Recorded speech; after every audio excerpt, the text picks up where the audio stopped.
Hello and welcome to episode 95 of the Parapod with your boys Mark. and Owen. That's it. That's it. Perfect intro. Happy days. 95 out of 95. 95, yeah. I think sometimes we've had better intros, but at this stage, just fucking get this thing over with. We're just trying to persist with this charade for another 2 hours. We are back to, I think the problem has been we are not a summer podcast. What? We are a autumn and winter podcast. Yeah. That's when we thrive. It's a lot cozier then, yeah. More atmospheric. Because it's hard to have really a vibe in Ireland. Oh, yeah. Because there's just so much going on. In winter, it's going to be shit constantly outside. It's dark, it's like out here. During the summer, it's not even that bright all the time, Nah. You don't know if it's going to be bright or not. It's not really that bright right now, but it was earlier. But then it started raining. It's just, it's hard to... Yeah. You need some kind of consistency. There's not a lot of There's no consistency. but Yeah. winter, we'll be thriving. Forget about it. This is one of our recommended film episodes. We will be talking about Don't Look Now by... Nicholas Roeg. Thank you. Or Rig. 1973. 73 indeed. Donald Sutherland and another woman. Another woman. In a mystery, thriller, horror, psychological yoke. We'll be talking about that later on, though. That's it. Fact. Fact. We've a lot on the docket. You have a serious amount. A serious amount. To discuss. So let's start this thing off. Let's jump right in. Full spoilers for Sopranos. Oh. I have finally finished The Sopranos. Finally. Yes. I have lots of thoughts. At last, I've kind of forgotten about a lot of what happened, so... I can give you a bit of a refresher. Yeah, please refresh me. Okay. What do you think about the end of The Sopranos? I fucking hated it. I thought it was terrible. Really? I really didn't like it. Because I already knew what it was going to be. And obviously you can see it coming. But you don't really see it. As soon as he's flicking through the songs and I see Don't Look Now pop up, I'm like, oh, here we go. Yeah, here we are. Like, as soon as all the fucking... Yeah, it's just... I don't know. You can see it's coming, but you can't see how it's going to happen going into the last episode. And then you're like, something must surely happen. But nothing really does happen at all. But the tension's good. I think the tension in that scene is fantastic. I think the tension was huge leading into the third last episode, the second last episode, leading up to something great. If I was watching it at the time, as it came out, I saw that last episode, I would be like, what the fuck? That is such a bunt. What would you prefer? Some kind of Breaking Bad-esque last like showdown kind of thing. Like an end. Okay, fair enough. That kind of thing. But that's... That doesn't suit Sopranos, though. It doesn't really... Yeah, because Sopranos is definitely that kind of thing where it subverts your expectations. You want a gangster movie ending. I wanted an ending that was just dramatic. I just wanted a really You wanted a gangster movie ending. Well, no, yeah. Well, I wanted a Godfather-esque ending. Yeah. Because that was so much the Godfather and all those kinds of things. Godfather had a cool ending. But Sopranos isn't that. Yeah, you couldn't do that with that. But in the Godfather, you have that scene where things suddenly... Sonny kills the fucking guy or whatever, and the train's going by. It's like, oh, that's so cool. That's the dramatic crescendo or whatever, and then it kind of peters out. The crescendo of Sopranos is second last episode. I think it's second last episode where everyone's dying. Oh, man. And you're like, holy shit, everything's it's ramping up, and like characters really care about you. You've been with for years. Like in the last episode, all you have is Paulie. Paulie's the only surviving member of the gang. Yeah. Like he was able to talk to him because Silvio's not doing good. He's not. Yeah, he doesn't survive that. Yeah. I think that's actually confirmed. He's just dead, I think. But I just thought it was just a total. It was, I could see what it was trying to say and we're trying to do, but I would have done something completely different. I would prefer something completely different. Maybe anything except for that. I just didn't like it. Well, what did you think? Sorry, I loved it. I love the ending of The Sopranos. Why did you like it so much? I just think it builds. It's the exact same that you're saying. Like. The crescendo is in the second episode. In the last episode, it's like not a lot really happens in the last episode. Yeah, it's boring as fuck. I don't agree though. I think it's just like it's ending certain plot holes and stuff like that, or not like plot holes, but tying up loose threads, and then at the end it's just like Tony's dead.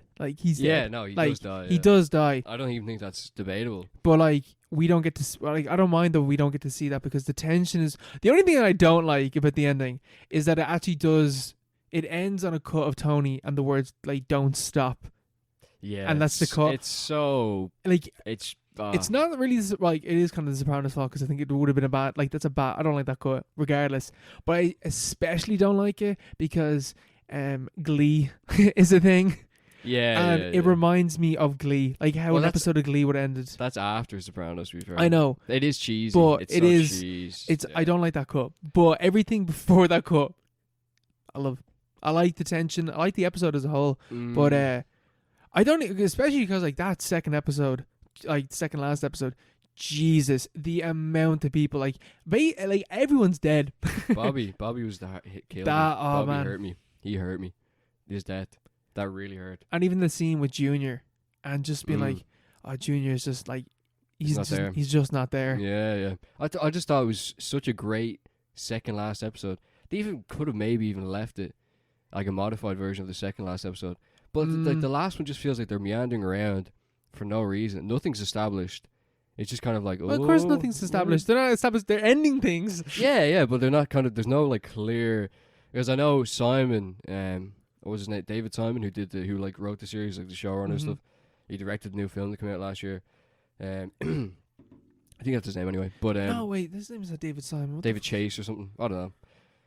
I think it's David Chase. Yeah, right? but I can't remember. he said that the whole kind of like the thrust of the final scene is to like convey the sense that Tony's always going to be watching, looking over his shoulder and stuff. No matter like regardless whether he dies or not, it's he's never going to be free, even if he does survive somehow. But there's just way better ways because clearly Phil Leotardo, he gets killed obviously. Oh, he gets he gets murked. good riddance. Yeah, he was a bad guy, but obviously something has happened with who is it? Carmine's son or something? Carmine Jr. Carmine Jr. Yeah, he's clearly head of New York or something, and he's sent something. He's put out a hit on Tony.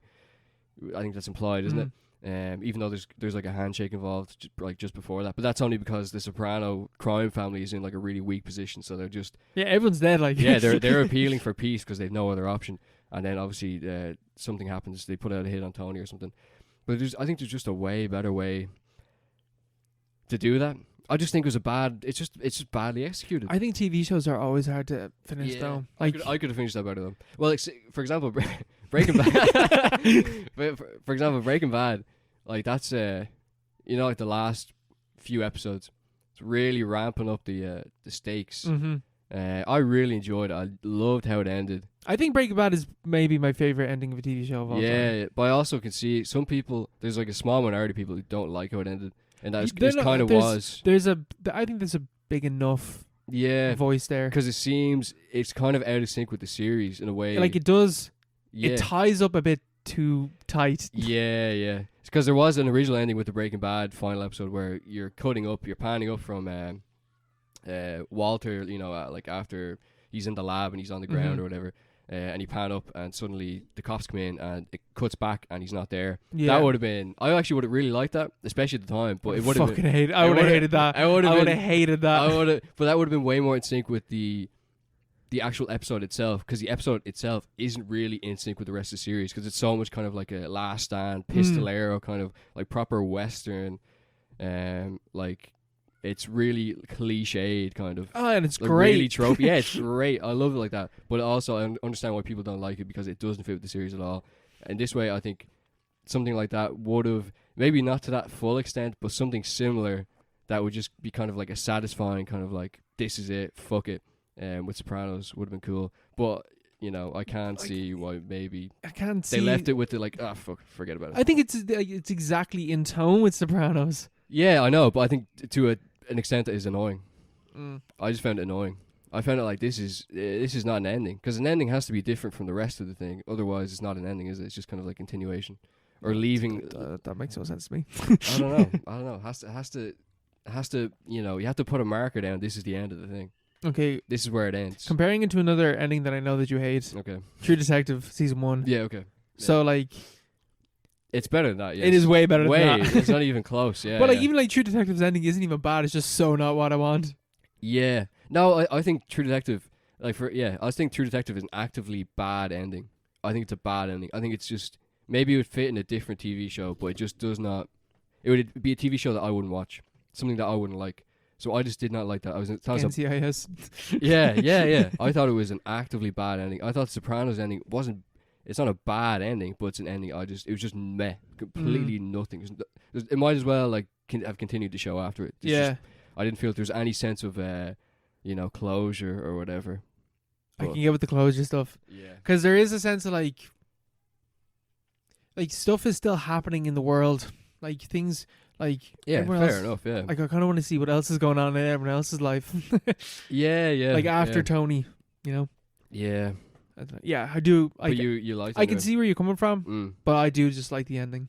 Yeah. I like it as an ending. And the whole show's as a whole, man, ridiculous. What a show. What a show. What a show. It's weird though, because it really, like, it never, except for like the last few episodes, most storylines episode to episode don't carry over.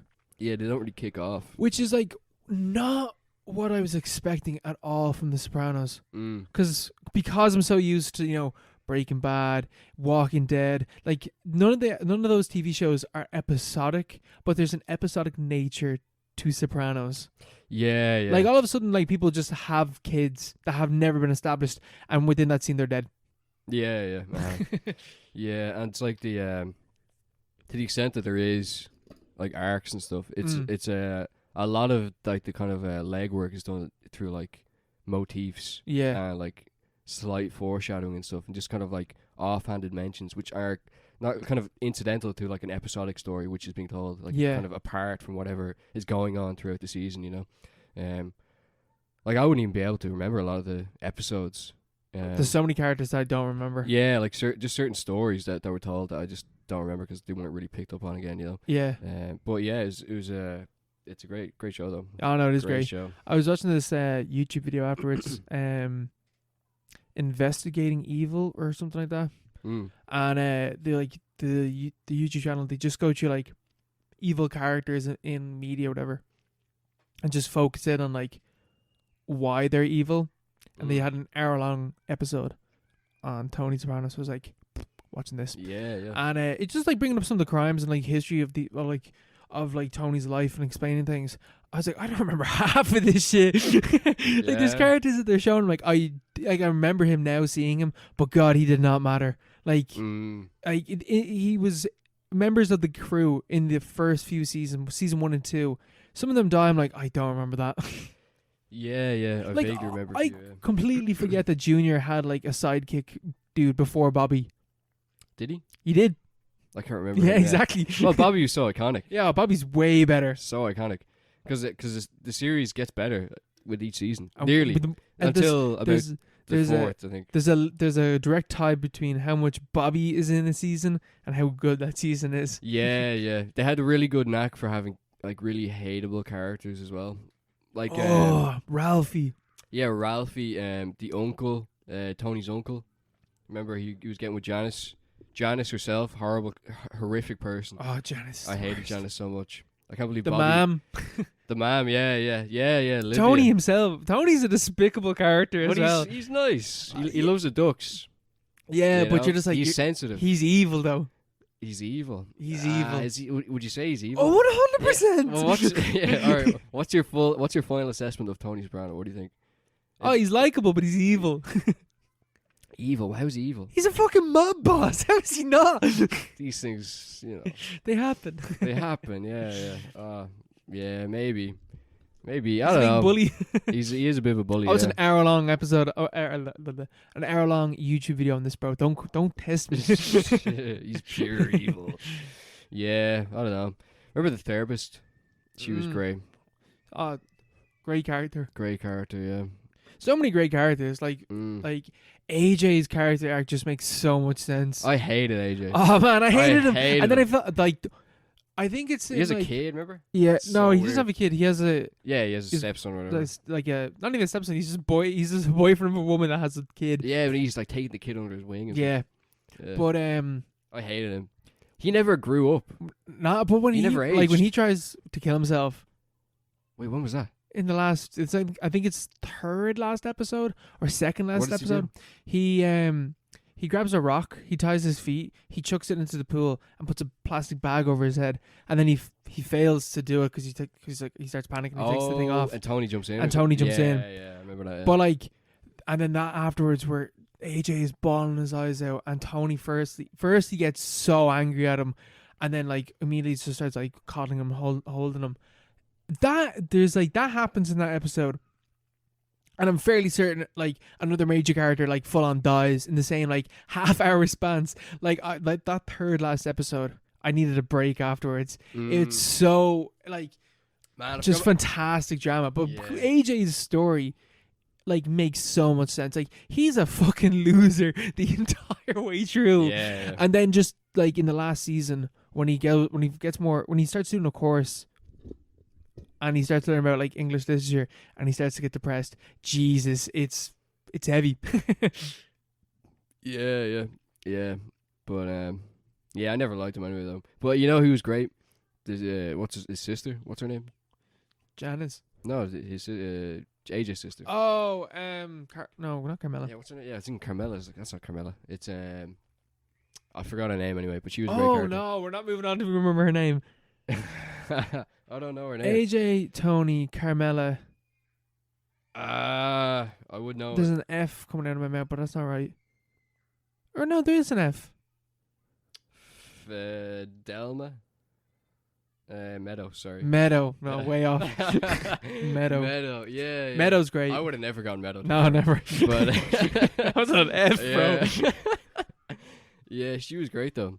You know who I completely forgot about? Chris Montesanti. Montesanti, yeah. But, like, how the end of his arc, it broke my heart. It was out of nowhere as well. It's at the start of an episode. They never do that. Yeah. I was like, what the fuck? It was so bad. Oh, man. Because, like, they grew up together and all. Or, like he grew up under Tony's wing, yeah. Anyone that says that they saw that happening is a fucking liar. Yeah. There's no way you can see that coming. Yeah, that was really, really well I think done. that's the fourth last episode or fifth last episode. Yeah, and like his girlfriend as well, because he kind of has it coming. Oh, man. Because, like, I felt so bad, but it's also, like, he's kind of a bad person. And Tony's doing it to save the kid as well. He's just like, you're not fit to be a father, so I'm just going to take you out. Yeah, which is not really his decision to make. No, not really. Oh, yeah. What a show. Fantastic show. What a show. Yeah. Absolutely that won't be beaten, I'll tell you that. You know? I still prefer Breaking Bad. Yeah. There's been kind of an anti-Breaking Bad wave recently, though. Fuck them. I think. Succession's also really good. That's my favorite at the moment. I don't really watch a lot of TV, though. Nah, neither. But a lot of, they had the premium kind of, or the prestige TV, like golden era, around when Breaking Bad was kind of finishing up. Mm-hmm. You had True Detective and all those things were coming up. And you had prestige TV, and it's kind of fallen off. Because everything's prestige now. Yeah, cause it's just a norm. It's a brand thing. But it's all started by Sopranos. And as usual, the guy who started it, the trendsetters is just like it doesn't get better than that, It does not get better, Yeah. Well, it can, maybe. It can. Depending on it's like, yeah, even the ones that get better, it's within the same kind of, paradigm. Yeah. I agree.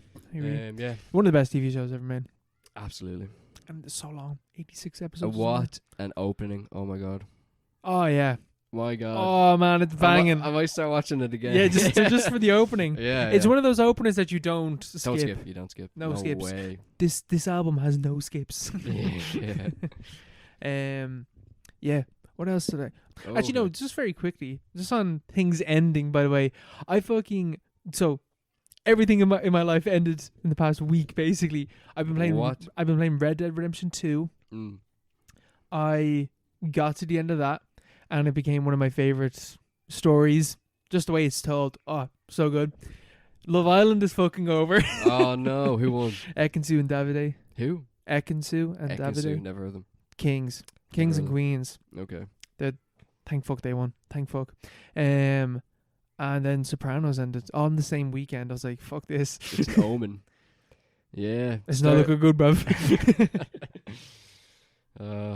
But returning back to things. Yeah. I watched King Kong. Peter Jackson's King Kong from 2006. We have talked about this film offhand Yeah, multiple times. multiple times.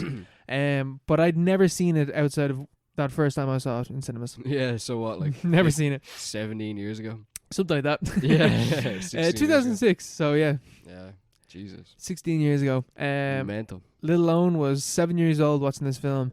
Scared the shit out of him. Yeah, it's very scary. Scared It's the shit out of him. Scary movie. And returning to it now, I watched the extended cut, Why? which I did not know I was watching. Because all of a sudden, like, scenes It's in such a long oh, it's movie. already so long. It was an extra 15 minutes, I think, or an it's extra not that 10 minutes. But the extra scenes, I was there sitting watching. I was like, yeah, no, I remember all this stuff. And then they get to the jungle. I'm like, yeah, I remember all this stuff. And then all of a sudden, they get attacked by a monster that I've never seen before. And I was like, oh, is there two cuts of this film? Like, straight away, I was like, I've never seen this before. What's the new monster? It's not a monster. It's what are those dinosaurs that are like spiky, but they're not spiky. This has got a big head, like a big rhino, basically. Yeah, I know what you mean. Yeah. One of those yokes comes out and it's just like annihilates like 6 dudes, and they fight and they kill it. And it's like, I've never seen that before. This is definitely a new scene. And then later on, they get attacked by like this big fish thing. Oh, okay. Yeah. And I was like, never seen that before. That's another scene that was added in. Mm. But yeah, the thing that I always remember about King Kong 2006 is that the first hour is so fucking boring. Yeah. And then they get to the I island, vaguely remember that, yeah. and that's where things pick up massively, and you can get the emotional end. Mm. On this time around watching it, man, that first hour is the best hour. Really? Oh man, it's so good. Like, just the presentation of everything is so good. Jack Black is so good in this movie. Oh yeah. Oh man, he's great. He's so good. It's just like Peter Jackson just like lovingly recreating New York from 1915, or whatever the fuck this film takes place in, 1920s. Yeah. And just the way it sets up all the characters, and like you really appreciate that you spend an hour with all these characters, and then we get to the jungle, and half of them, or like 2/3 of them, die. Yeah. And their deaths actually matter. Mm. And yeah, just like that first hour is so much better than I remember it being. So then I was like, fuck, this film is gonna be it's gonna be an all-time favorite if this second and third. What's your favorite film ever? King Kong 2006. It's never. That's the sentence that's never been said. No. Ever. No. And I was like, holy shit, if this second and third act are as good as I remember it being, who knows? Yeah. They are not as good as I remember them being. Ah. Especially that second act. Oh my god. On the island. Like, On the island. On Ape Island. Like, there's highlights, and there's stuff that I do like about it, but it is the weakest act. Like, it's just... Why? It just feels like it goes on for way too long. Like, the first hour doesn't feel like it goes on for that long. That second hour feels like it goes on for fucking ages. And that's where all the action is. Yeah, I suppose, yeah. This... I have to mention it.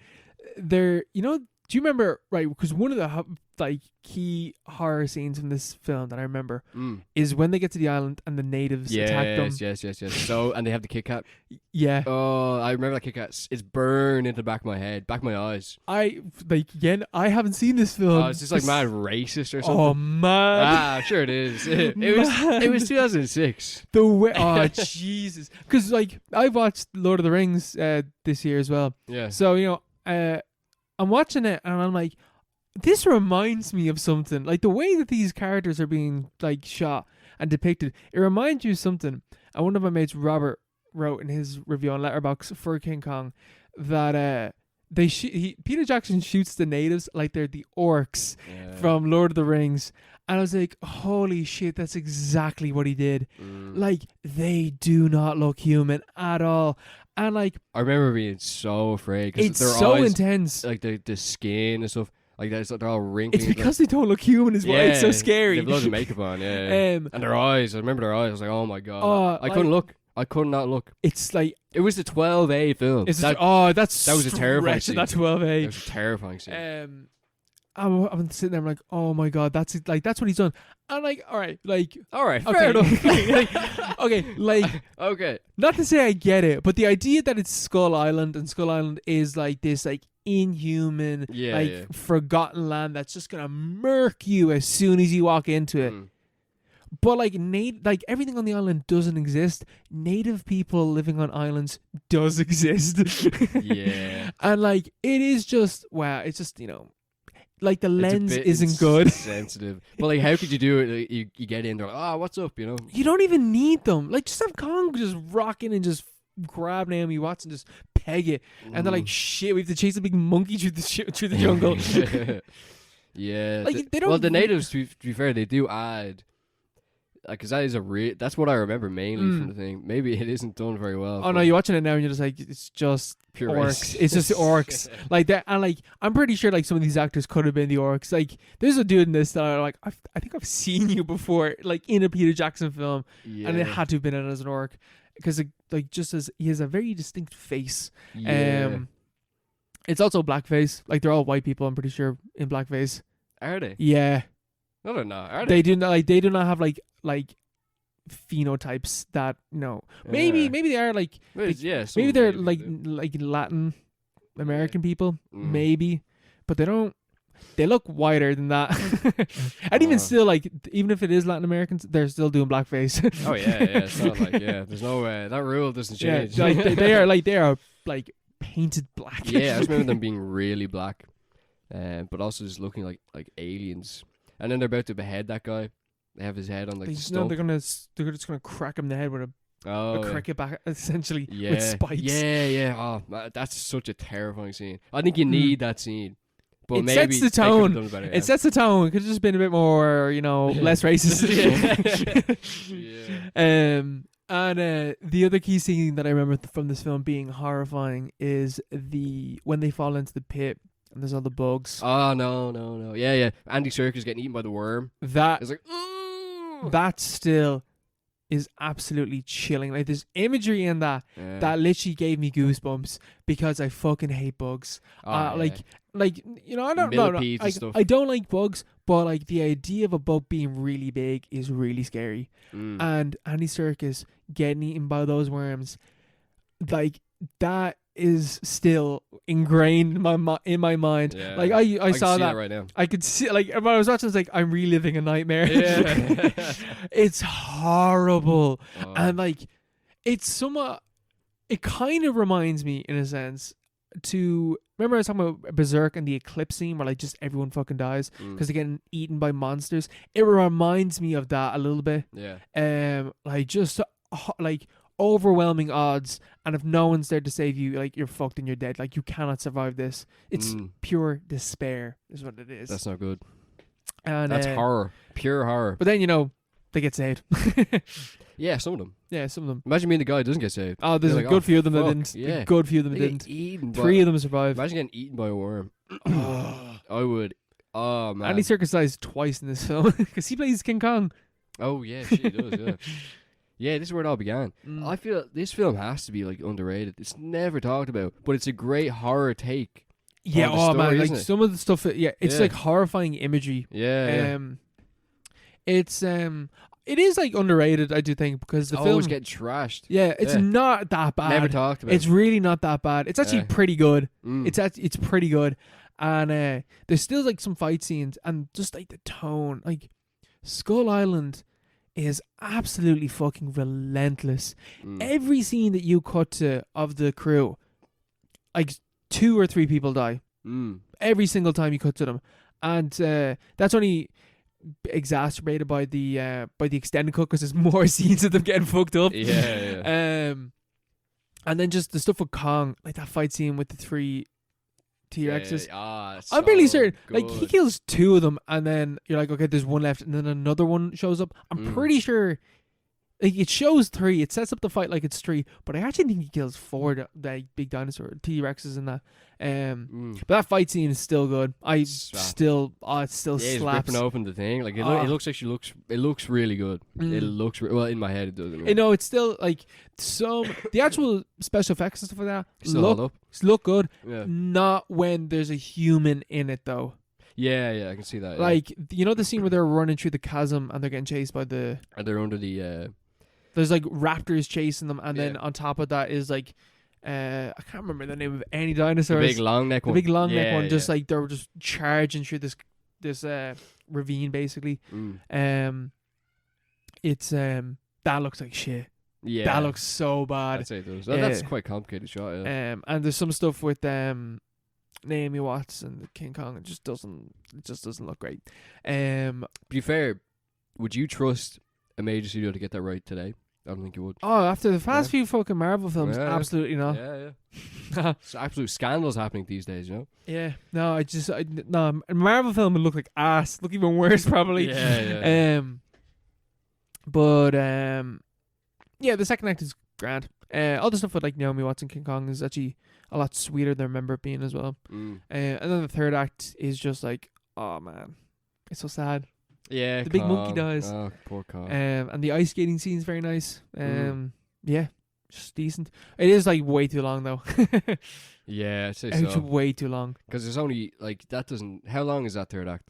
Like when they're Each back act in New is York. an hour. An hour. Yeah. An hour in New York. Mm. You don't need to be there for an hour. You need 35 minutes max. Yeah. You know, you could easily do that in 35 And minutes. you can even cut off stuff from the jungle scene. Yeah. Like you can make this film into like a 2.5 hour film, and that's a big difference between 2.5 hours and 3 hours. That's a huge difference.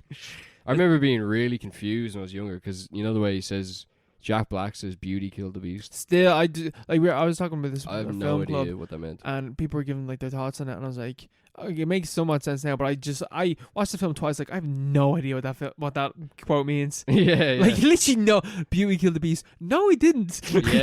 Yeah. Well, you just killed. Yeah, you took him and you brought him here Yeah. and you shot him with airplanes. Yeah, that's why he died. Like, you it's not- Top Gunned him. Yeah, he didn't die of a broken heart. Like, he Yeah, what's a died- natural cause? It's like, how did this happen? Yeah, beauty killed the beast. Because I remember asking my parents, I was like, how did beauty? how is she to blame? I was like, how did she kill the beast? I was like, oh no. She's like, no, it's a metaphor. I was like, what? For what? Yeah. Actually, yeah, it still doesn't make any sense. I think the idea is that like none of this would have happened if King Kong didn't fall in love with Naomi Watts. Yeah, well, that's all kind of incidental, isn't it? Yeah, It's like, no, it's more about going to the island and capturing a big ape. yeah. And It's like bringing love it back. story is kind of, you know, it's a side. It's there, but It's way that's more. not the point. Like you're to blame for this, you dickhead. Yeah. You shot this film that you had no funding for. You decided to go here. Yeah, Monkey Island. Skull Island. Skull Island. Oh man, Skull Island is fucking scary. Fuck that. It's the last place on earth that I ever want to live. Yeah, fuck it. There's a lot better places to be living though. That's true. Like white picket fence America. Oh, yes. Unless your neighbor is a serial killer. Unless your ma is chopping up people on the side. Yeah, you know, taking a few swipes with the blade. Oh, yeah. A lot like in Serial Mom. Serial Mom. Serial Mom by John Waters, which is a film we both watched this week. Mm. From 1993, is it? Yeah, 90s, early 90s. Early 90s, anyway. It's very bloody film. Oh man, it's a whopper. It's great. It's all over the shop. It's it's about a suburban housewife in an unassuming white picket fence, America. She has like 2.5 kids and like they're teenagers and like she has the idyllic Her husband's a dentist. domestic life. Yeah, husband's a rich. She's dentist. a stay-at-home mom. You know? Yeah, she has like the dress and like the flower Neighbors dress and stuff. and everything. She Yeah. turns all the neighbors. Yeah. She's known in the community. Yeah, she's part of the neighborhood watch, and PTA, stuff like that. It's done very well. But she's also a serial killer. She's also fucking mental. Yeah. Very good. And just like the way they set it up is so good because she's really focusing on killing that fly in the opening scene, and you're enjoying this a bit too much. Yeah, I don't kill flies. I'm just like, get away from me. Mm. You know, I don't care about killing flies. I don't think most people do. I think it's a sign of a psychopath if you deliberately go out to kill flies. She was inflicting violence. Yeah. That was hatred. That was pure hatred in her heart. And it reflects the rest of the film because she goes crazy. She goes nuts. She kills like a good few people. Mm. But this is it is a comedy, but Jesus, it's very bloody. It's a very funny movie. It's a dark comedy. Yeah, it's pretty funny. Like, Oh no, it is funny, Yeah. but like there's some. It's not even black comedy. It's not even. It's just kind of wacky. yeah, it's just very wacky. Has Matthew Lillard and Ricky Lake as so her good. son and daughter.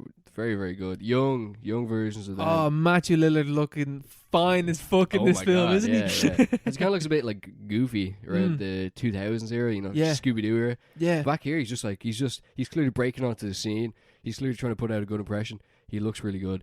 he acts really well. He's perfect for the role. And Scream as well. He's like playing the similar enough character in Scream. Yeah, very similar. Yeah, because he's an assistant manager at a video shop or and whatever. is obsessed with horror films. So that's like a counter. Do you think Matthew Lillard is actually obsessed with horror films? Ah, yeah, of I course. assume he is. Well, you kind of have to be. Yeah, if you played the role twice, you have to be. The amount of conventions he's probably been to, I'm sure he knows every horror film under the sun.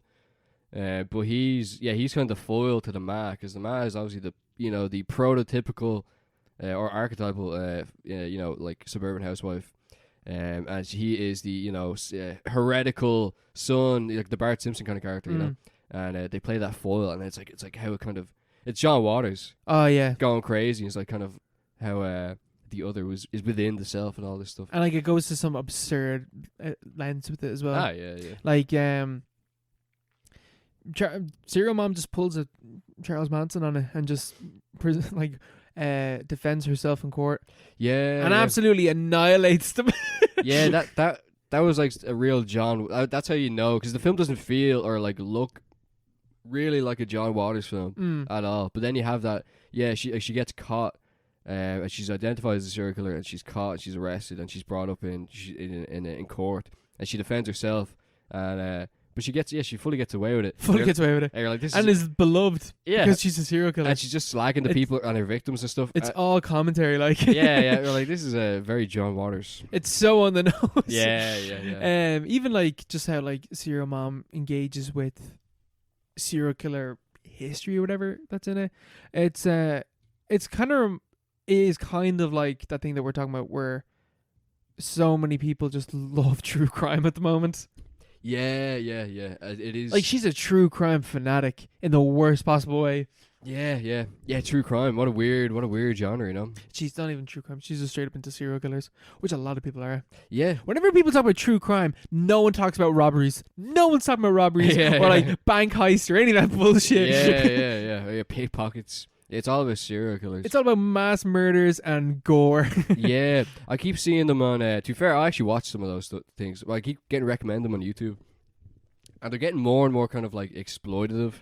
Some of them are so fucking graphic as well. Yeah, they're really, really bad. I saw one. It was like the slowest death, and it was about like this couple that had been like tortured and murdered and stuff. And I'd seen a few, but I noticed a few of the channels that I would watch, like putting out that content, like getting more and more kind of like the way they present the stuff, the facts and stuff. It's kind of like jovial. It's kind of like they're kind of making a joke about it, or they're making jokes in between, laying out like these horrible grisly details. And it's like, I've seen them. Like imagine you're like the person's relative or whatever, and you watch that. It's like, this is so like horrible. Like it's evil. It's weird. Yeah. Some of them are just go too far. But Serial Mom goes way too far. Yeah. She starts idolizing them all the way out. But it's commentary, man. It's all, it's capital punishment. It's about America's obsession with violence in their media, essentially. And it's such a good commentary on that. It's also so funny. Like, I think my favorite moment in the film, or at least one of them, is when Mink. I can't remember her name. Mink. Yeah, Mink. Wait, which one is she? She's in all the other. Yeah. Which one is she? She's the neighbor that Serial Mom keeps calling. Oh, is she? Yeah. And she answers the phone, and then it's just like Serial Mom's like, "Is this the cocksucker residence?" Oh yeah. Oh yeah, the prank call. Oh, it's so funny. Yeah. It's just like crude, stupid humor, but God, it's funny. Yeah, classic JW. I actually got Pink Flamingos on Blu-ray. Oh yeah. Criterion released it. Really? That's so weird. Prestige cinema copy of Pink Flamingos. Yeah. It feels like the kind of thing you'd more want on like VHS or something, you know. Yeah, and it's like it has to be a pirated copy. Yeah. But yeah, no, I got this off Amazon. Ooh. Yeah, it doesn't feel like a JW film till because all the commentary just kind of like slides off. There's and like the violence as well. Yeah. There's a big landslide of like, because at the beginning they're talking about how this some local strangler or something got like released from jail or something. Or he did a course in jail or something. And the dad's like, he should have been killed. And you have that kind of like, you have a few offhand comments which you're talking about.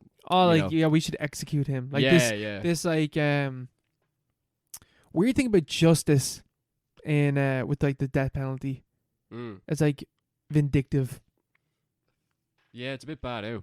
Do you agree with capital punishment? Let's go. Absolutely, yes.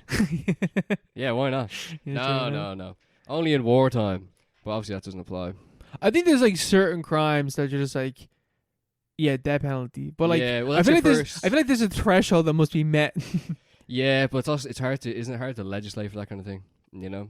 So I think that's the argument behind it. But if you're in a war, like, fair enough, yeah.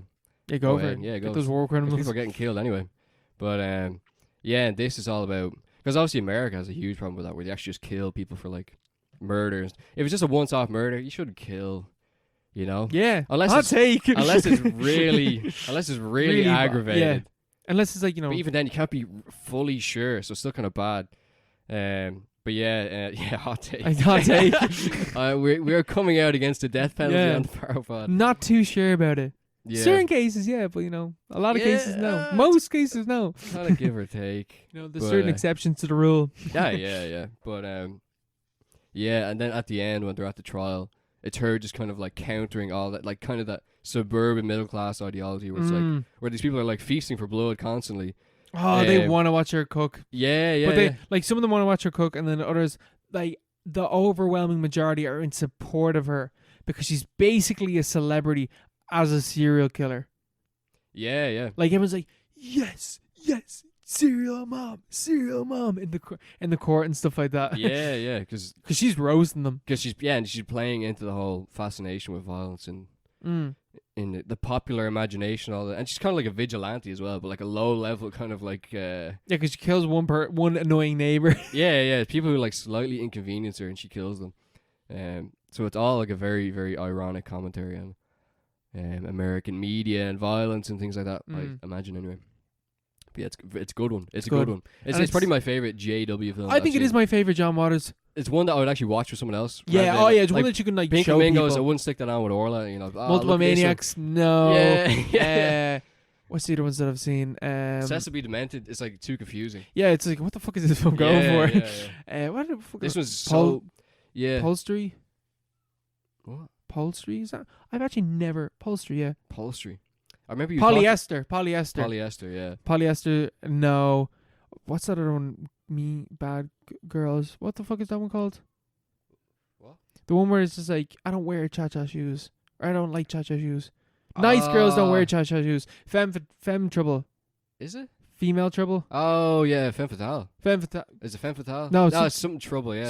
I think it's Female Trouble. Yeah. And there's another one. The one that you watched. I can't They remember. go to the trash island or something like that. Oh yeah. I wouldn't watch any of those. Like films none of with those. someone else. Yeah. Yeah. But like, unless it's at a really weird party. Like, bro, you gotta see Pink Flamingos. Yeah. But yeah, this is one you could literally watch with the family. Like yeah. Oh, anyone can watch this. Yeah. And it's Very enjoyable. good. Yeah. It's the most accessible, and which is weird because most of the time I think I actually think accessibility is nearly always my favorite thing in films. Like, especially like weirder films. Like, I think Mulholland Drive is a better film than Eraserhead, simply because not only is Mulholland Drive like very good, but it's also way more accessible than Eraserhead. Is it? Oh, are you joking me? Yeah. Man, if you drop on like 15 minutes of Eraserhead, someone's like, what the fuck are you watching? If you drop on Mulholland Drive, it just looks like an ordinary film. Yeah.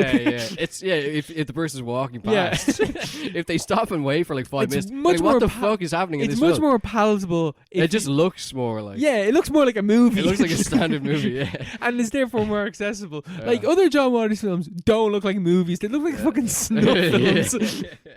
Yeah, I get what you mean, definitely. Yeah, this is a film that you wouldn't get like a sideways glance. If you're watching this on an airplane, you wouldn't get fucking thrown off. You know? Yeah, like my mom came in, she was like, "Oh, I think I've seen this film before." Yeah. It's that kind of thing, which is good, you know, because you don't want to seem like a fucking weirdo. Oh, geez, sometimes I watch stuff over here and it's John Waters. I'm like, fucking hell, when comes in. Oh, not because of the content, but just because even if I have a pause, someone's like, "What dirty porn film are you watching?" Yeah. You don't know what's gonna pause on. Yeah, because this is something you can watch in work. That's how I would measure it. It's safe. Yeah, you know. So people walk past your desk and you're like, oh, it's just watching Netflix or whatever, you know. He's not watching Sallow or fucking Pink Flamingo. It's like someone fucking masturbating with a cross and you're watching it at work. Fuck? What the fuck, man? He just fucked that chicken to death. Yeah. Oh no, fucking hell. Yeah, good vibes. Good vibes. Good Funny vibes. Funny vibes. I tell you what's not funny vibes. What? The Dark Knight Returns Part 1 and 2 That's films. so specific. Yeah, I know. Yeah. I was like struggling at the list. I was like, oh, will I talk about Top Gun Maverick or will I talk about Dark Knight Returns? We'll talk about Dark Knight Returns. We didn't even talk about the fact that you're on holidays, really. I was on holidays, yeah, I was away. Yeah. I was in Rome. So I've talked about that with Sopranos, but it's too late now. So most, yeah, we just jump straight in. We'll talk about it after the break. Yeah, of course. That's hence why most of the stuff on this list is mine. But I watched The Dark Knight Returns Part 1 and 2, which are animated films that are adaptations of the Frank Miller graphic novel, comic book, whatever. I know nothing about these. I was going to watch Dark Knight Returns Part 1 first, and then I was looking at Wikipedia to be like, do I need to have watched anything beforehand? And it's like, it follows the continuity of Batman Year 1. So I was like, that's 45 minutes. That's 55 minutes or an hour even. I'll watch that first and then I'll watch these. So like Year 1 is literally just the first year of Batman. That's all it is. Just setting him up. And Dark Knight Returns, it's 10 years after he's retired. And Gotham has gone to shit. Gotham has gone to shit. And there's like these like really violent criminals called the Mutants, and they're like the underclass. I don't know if they actually have physical like mutations or whatever, but they seem like most of them seem like normal dudes. But some of them, like the main dude, the leader, he's basically Killer Croc. He's a mutant. yeah. But I don't know if the rest of them are. But anyway, they have this weird way of speaking. But anyway, that's like the only characteristic I guess with them. They're mad generic. They're kind of boring. I don't like them. But so Batman has to return, and when Batman comes back, he's way more violent, and he's punished Batman. He's punished Batman. He's actually killing people. Like he's killing people, willing to kill people at the very least. That was the worst part about Batman. In part 2, he kills Joker.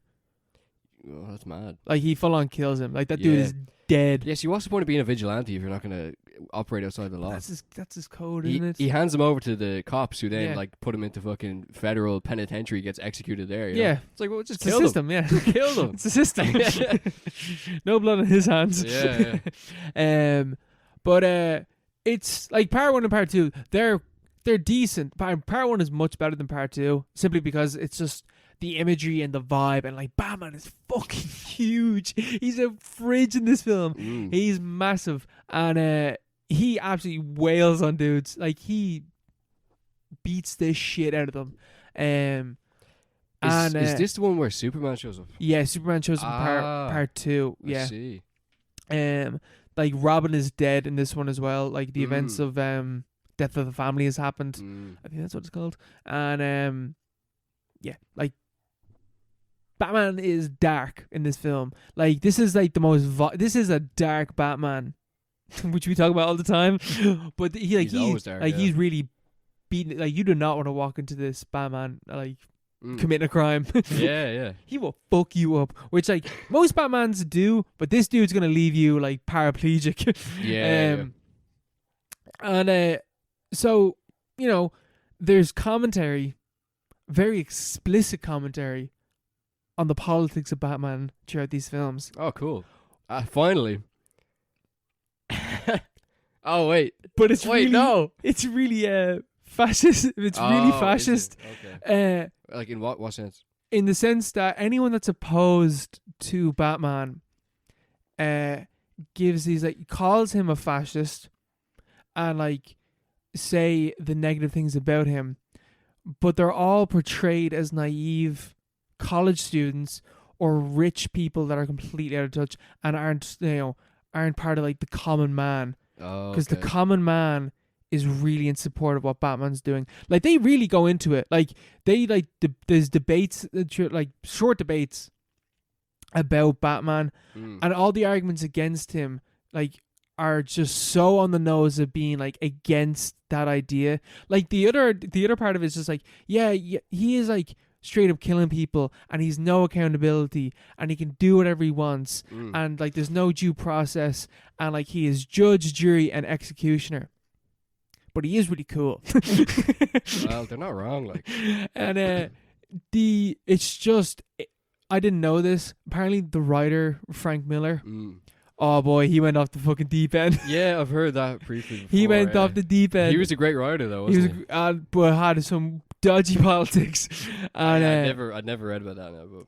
And it comes true in these films. It's like really explicitly in part 1. Part 2 doesn't go into it as much. But there's still hints of it. And Batman does end with having a private army that he's training, and it's seen as like, this is a good thing. All right. He's training a private army of, the disenfranchised, and they're gonna go off and they're gonna be the underground cops of Gotham.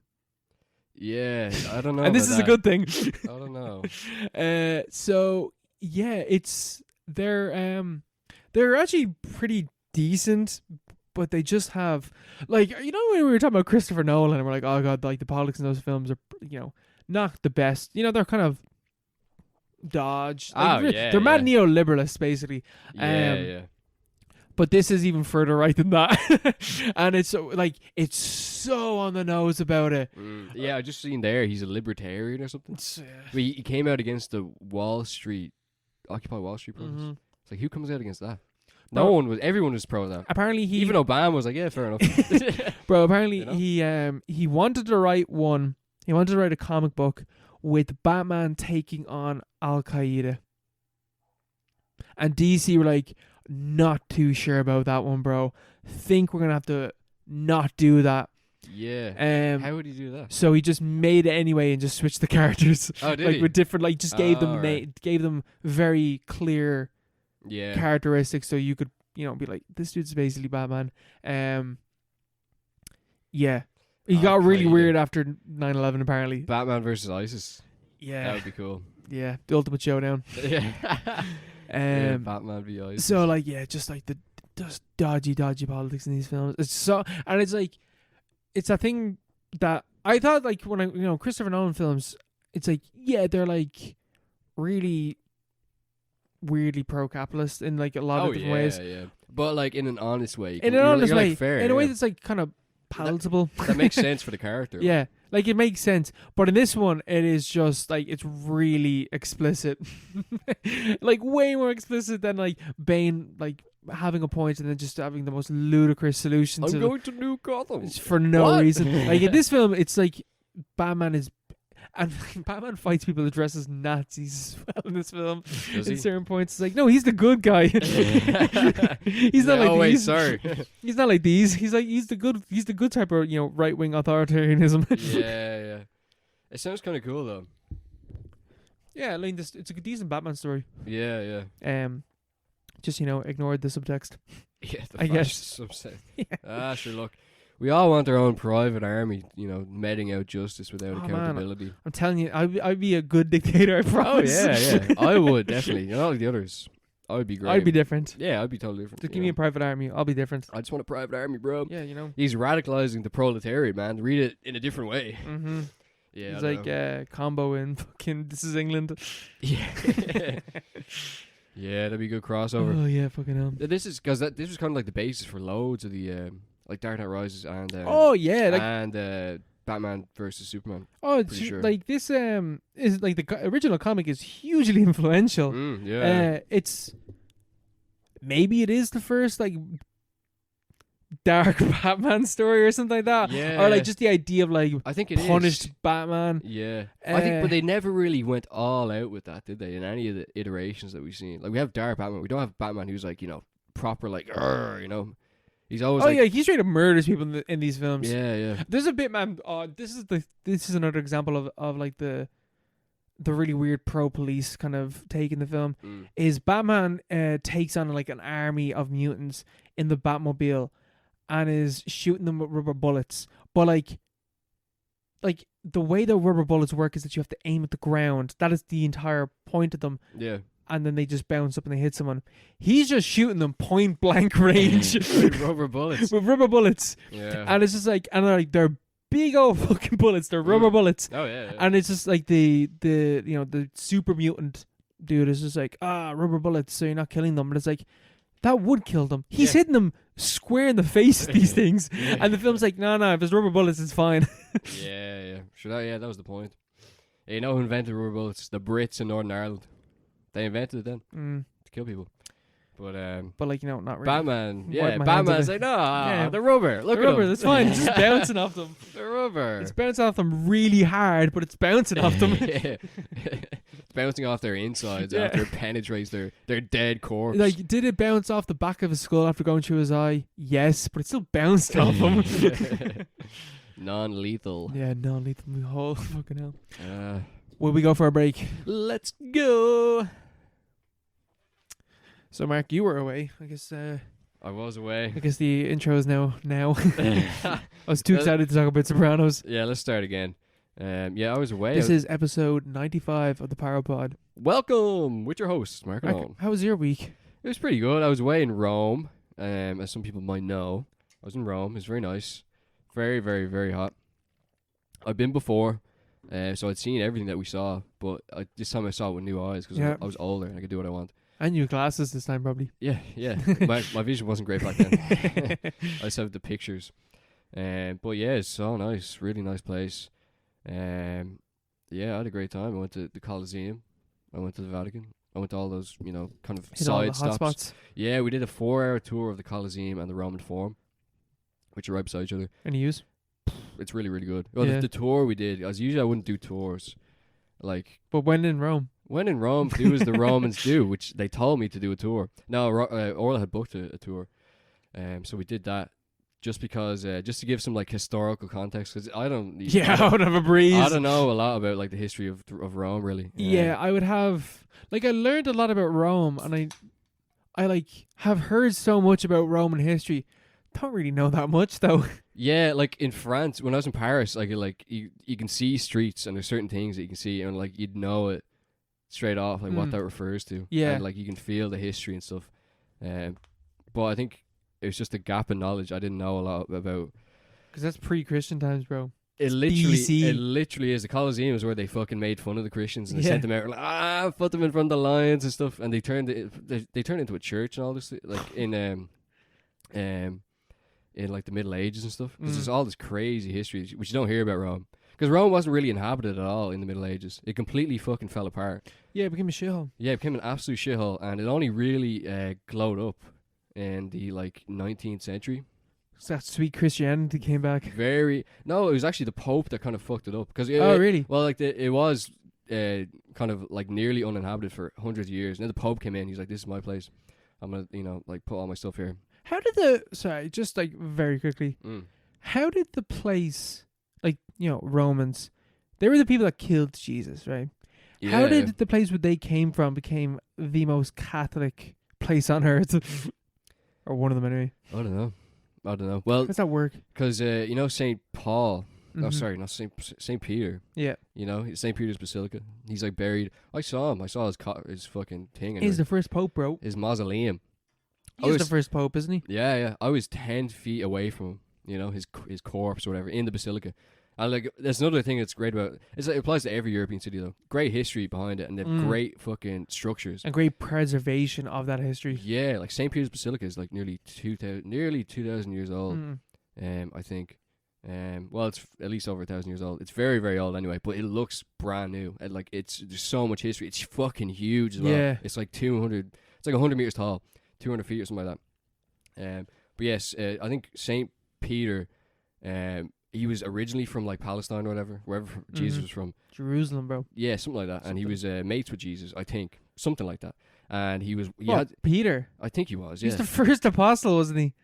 I don't know. He's number one. He's Jesus' right hand man. He might have been, but he died in 65 A.D. Yeah. How was he mates with Jesus then? Oh wait, Jesus was born in 0 A.D. No, Jesus died 0 A.D. No, he died in 33 A.D. He was born in 0 AD. After death, is it not? No, it's Anno Domini. It's Year of the Lord. Which I think is the year that he died, is it not? No, it's the year he's born. He died in 33 AD. Right. 33rd year of the Lord. Does Christianity begin when Jesus is born, or is it after he dies? I guess it's when he's born, It's isn't when he it? started going around preaching and all. Yeah. It was the early church, but they considered them Jews back then. Which I didn't really know. But anyway, yeah. Man, I've actually when the fuck did Christianity begin? Like around 0 AD. Around 0 AD. Somewhere around there. Somewhere in- Whenever Jesus was like, I'm fucking God. True. Or did he ever did he ever say that? I'm not really sure. I don't think he ever I claimed that. don't think he ever kissed and tells. I don't think he ever claimed that, but it's something that is now part of the the way is literally transubstantiation. Was that the whole thing about like how he's crucified? Is that he never claimed to be the Son of God or anything like that, but he like really heavily alluded to it. Yeah, he just kind of like let it on. He implied it. He really heavily implied He it. just implied. He answered the question with a question, by answering with the question, it was an answer that yes, I am the Son of God, or I am, literally. Just fucking say it, bro. But yeah, so because he didn't say a lot. Just really. like Jordan Peterson. He basically just is. fucking say it, bro. Yeah, but he because he wasn't around. He didn't say a lot. We've no actual records of him. But a lot of the stuff for the church says is just obviously just like fan fiction. So they're making it up. It's like Jesus was the Son of God. Did he ever say that? I'm not entirely sure. He might have, but we're gonna say he is. But he walked on water, so I don't think he really needed to say. Yeah, he did something like that anyway. But anyway, yeah, St. Peter had some vision where he saw Jesus and he was like, bro, weren't you crucified? He was like, no. Well, no, he's like, yes, but now I'm on my way to Rome to get crucified again to kind of lord it over the Romans. And Peter was like, okay, I'm gonna float with you. That's why he founded his basilica in Rome. All right, I believe. And then he was crucified upside down to mock the Christians, St. Peter. I think because he had loads of the way the upside down cross is kind of like a satanic symbol. Like with St. Peter, it's not, because his mausoleum was full of like upside down crosses. It's in like the most holy place on earth. So that's where I assume that story comes. Where the iconography comes from. Weird. Never knew that. But yeah, it was. We did this tour of the Colosseum and the Roman Forum. It was incredible. It was led by this guy who was, I swear to God, an actual living Roman god. He literally looked like a statue. He's the most handsome man I've ever seen in my entire life. He's the most aesthetic person I've ever seen. Do you think that's like a qualification to become a tour guide in the Vatican? I'm not even sure if he was a tour guide. We just had some fucking collective some vision of it was Jesus. It could have been Jesus himself. It was this guy. He was like fucking 6.5 feet tall, and he was built like a Roman god. And he's walking around. He had these 3 buttons undone. He had like this hat he was wearing. He looked like Indiana Jones / fucking Caesar, and he was walking around telling all these stories. And he was just incredible. He was a really good tour guide. He knew everything. Perfect English, so like he could explain. Because I, to my great shame, I haven't a lick of Italian. I hadn't a clue what people were saying. I could just about say grazia, but then people were correcting how because you're supposed to say grazia. It was like grazie. Grazie isn't correct. No, it's not gracias. No, gracias is Spanish. It's not. Grazia is oh yeah, you're is right. Italian. Yeah, right. Yeah, Orla was saying gracias to everybody, so it doesn't really matter. Yeah. Shame. They don't care. They don't want us to speak Italian. But yeah, don't sully our language. yeah. But it was an incredible tour. We went past all like the usual spots. We saw where Caesar was like burned and stuff, and just kind of explaining the history of the city, because it used to be part of the before it became Rome, of the Italian Republic. It was actually part of the Papal States, because the way, the Pope. Yeah. Like, why is the Vatican there? I never knew. The Vatican is there because the Italian Republic, when it was initially formed, just invaded Rome. It's like, this is now our capital because this is in Italy. This is like the point. This is our nation. This is our territory. And the Pope was like, oh, fuck. He's like, he basically had to just let them, because he didn't have enough power at the time. Because the Papal States used to be like a very powerful kind of like European country. Yeah. But they got rid of it. And the Italian was like, he can't do that anymore. So the Pope was actually a prisoner in his own gaff, basically, for like 40 years. No way. And Mussolini made a deal with him, the Lateran Pact or whatever. Where the Pope became, or Catholicism became the official religion of the Italian Republic. Mussolini did all this stuff. He became like fucking, fascist dictator and stuff. Mussolini gave him the Vatican City as a kind of you scratch my back, I'll scratch yours. So like the whole thing is rotten from top to bottom. It's just pure fascism and like it's like evil. But it's a beautiful place. Oh, isn't it? So beautiful. I've never been, God. but I've seen photos of it. It's incredible, and the museum is just incredible as well, because the museum isn't really anything to do with, it's not going on about Jesus and different, it's not just about that. It's kind of but just the history of Rome. Like you have the loads of really iconic statues that you just know, like Augustus Caesar. Like there's like a very famous one standing right in front of it, and it's like you can't. Like, you could touch it if you want to. You're not allowed to touch it, but you can. Yeah, don't touch it. Because there's no guards, really. But it's just there. It's just incredible history. And, yeah, it was a great time altogether anyway. Sounds very good. Rome. You should go, man. I will someday. At some point. We should go somewhere else afterwards, because I really want to go to the beach, but we didn't have time. And it's not anywhere near a beach. It's about an hour and a half on public transport. It takes fucking ages. Yeah. Where else could you go in Italy? You can go the Amalfi Coast. It's right down, I think it's below. You can do a tour of that. It's really beautiful. You can also go to Venice. Yeah, it's quite north though. You have to get a flight. Something spooky about Venice though. Yeah, there's something off about Venice. But anyway. Yeah, it's good. It sounds very good. It doesn't sound as exciting as Top Gun Maverick though. Yeah, I don't know. I haven't seen it. Top Gun Maverick. Yeah, just briefly, just because I saw this film. Man, this is some fucking fun action film. It's a good action movie. It's the only thing that's weird about Top Gun Maverick is that I haven't seen the original Top Gun. Doesn't matter. You don't need to see it. Yeah, Goose died. That's all you need to know. Yeah. Goose died because his son is in this, and they mentioned that multiple times and fill you well in who Goose was and what he meant to Maverick. And Iceman is in it, who's Val Kilmer. But like, wait, who was Goose then? Goose is his second. Well, who played him? Fuck did he play? I have no idea. Was Goose not Val Kilmer? No, that's Iceman. He's still in this. Oh, Goose is. Goose? I have no idea. I don't know who shows plays how much him. I know. Yeah, because I thought for ages that Val Kilmer was Goose. Nah, Goose is his second flyer, or whatever the fuck he calls him. I have no idea, but because Maverick is like the point man. Like he's the first one, and then he's got his buddy behind him, and his buddy was Goose, and he's like, "You're my ass, Goose," whatever. I assume that's what it was, or else Goose sat behind him in the cockpit and was like, give him directions, whatever. Yeah, I've never seen this guy before. I've never seen Top Gun, so I have no idea. My only experience of like any type of like jet flying is this film. No idea about it. Never seen any film or any other media that is like combat jet fighters in the sky. Independence Day. Haven't seen it. You've never seen Independence Day? Never seen it.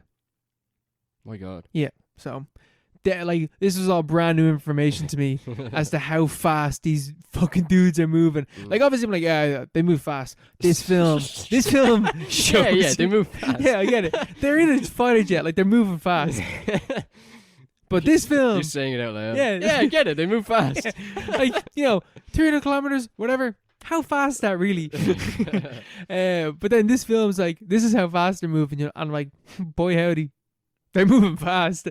And how does it convey it? Just like with G-force, and like the one was getting knocked out by how fast they're moving. Do they have the face kind of? Oh yeah. Do they? There's a bit where like they have to like basically they get Maverick and they're like, here, you need to teach the next Top Gun class how to do this. Essentially a suicide mission, and we know it's a suicide mission, but this needs to be done, and you're going to teach that class. And Maverick what?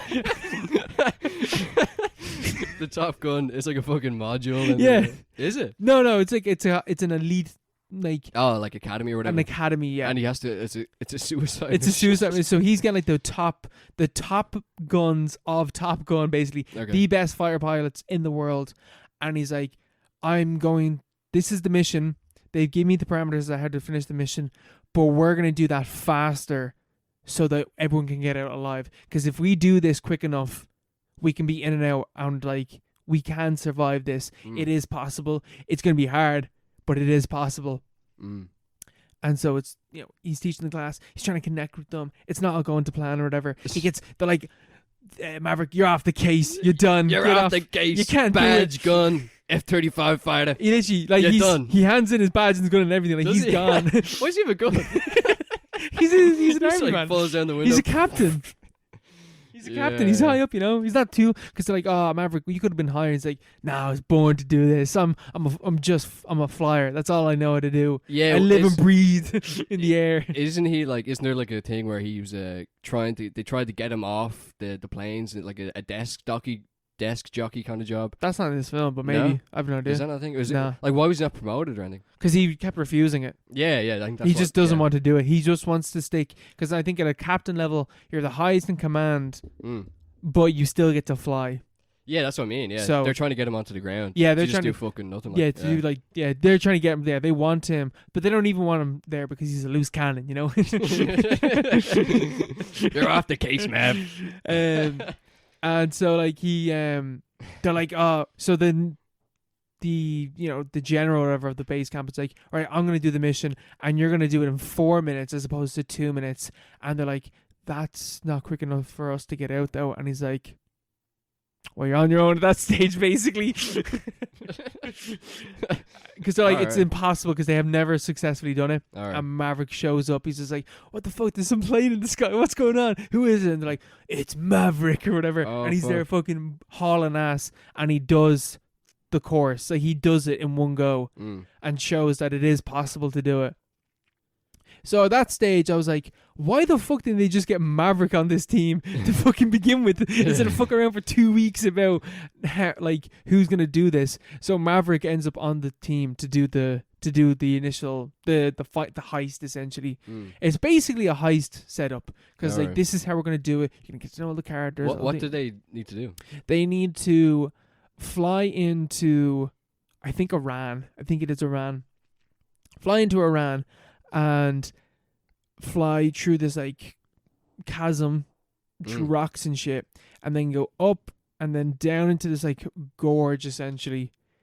Take out a nuclear plant, an illegal nuclear plant, classic, and then Iran. Pull a fucking 90-degree angle and get out of there, to not crash into the side of the mountain.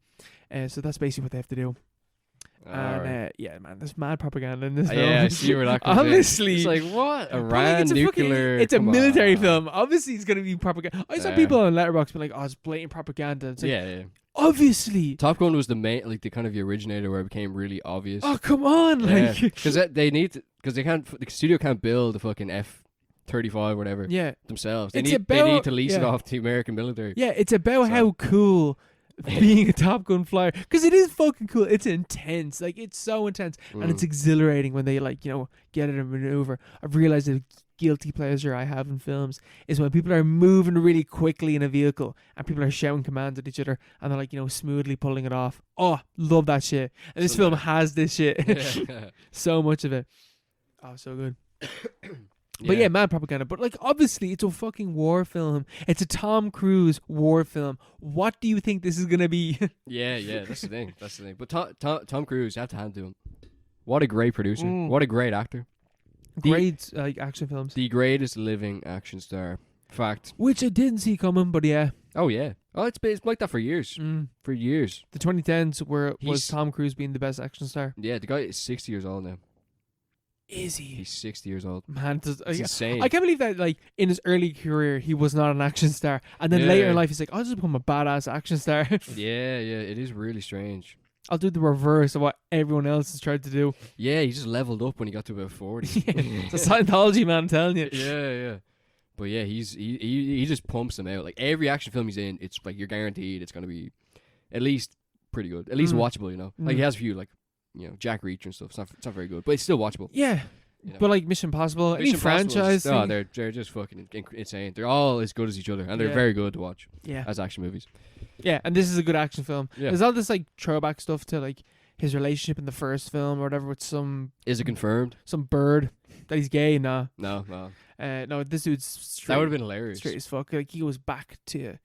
He leaves the army or whatever to be with this girl. Like he's real. Oh, right. He's fully turned away from being gay.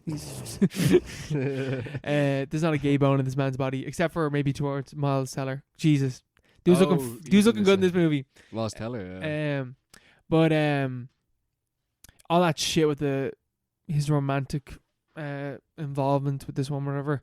Oh, I don't care. I just want to see him flying. Come on, it takes up like an hour of the film. Move on. I want to see him flying. I don't want this. Do you shit. think that was in there to debunk the rumors? Also just to fill out the runtime, I guess, as well. And How long is it? It's over 2 hours. No need. But I'm pretty sure the original Top Gun is also like nearly 2 hours. Still though. Just with planes. But yeah, it's just a film about planes. I'm here for one thing only. Yeah. And it does deliver in that department, but there's too much shit in between that I just don't care about. Yeah. I was also a weird thing, and I didn't know this about Val Kilmer. He's in the film very briefly, but Iceman has like throat cancer or something. He has throat cancer, so he's not able to talk properly. And is that not actually Val Kilmer? I didn't know that. Because I was watching, I'm like, why is he texting him? Like, there's scenes with everyone else that's really important, but why is he texting Iceman? And then when he meets him, like, he's just typing on a computer, and then he says something. I'm like, I was sitting there, I was like, this feels really weird. Is there something so wrong specific, with... I was like, is there something wrong with Val Kilmer? And then afterwards, like, yeah, no, he is like that. I was like, oh, shit. Yeah. I had no idea. Yeah, he's been a bit for a while, hasn't he? I think he had throat cancer. I don't know if it's, like... You know, if he's in remission, I have no idea, but he might have one of those box yolks. he does have one of those box jokes. Yeah. That's why he's like talks like that in this film. So they couldn't really put it in the film. But it seems like he doesn't do much. Oh, he doesn't need to. He doesn't need it, but like he just basically spends time with his family. Ah, So, sounds class. Yeah.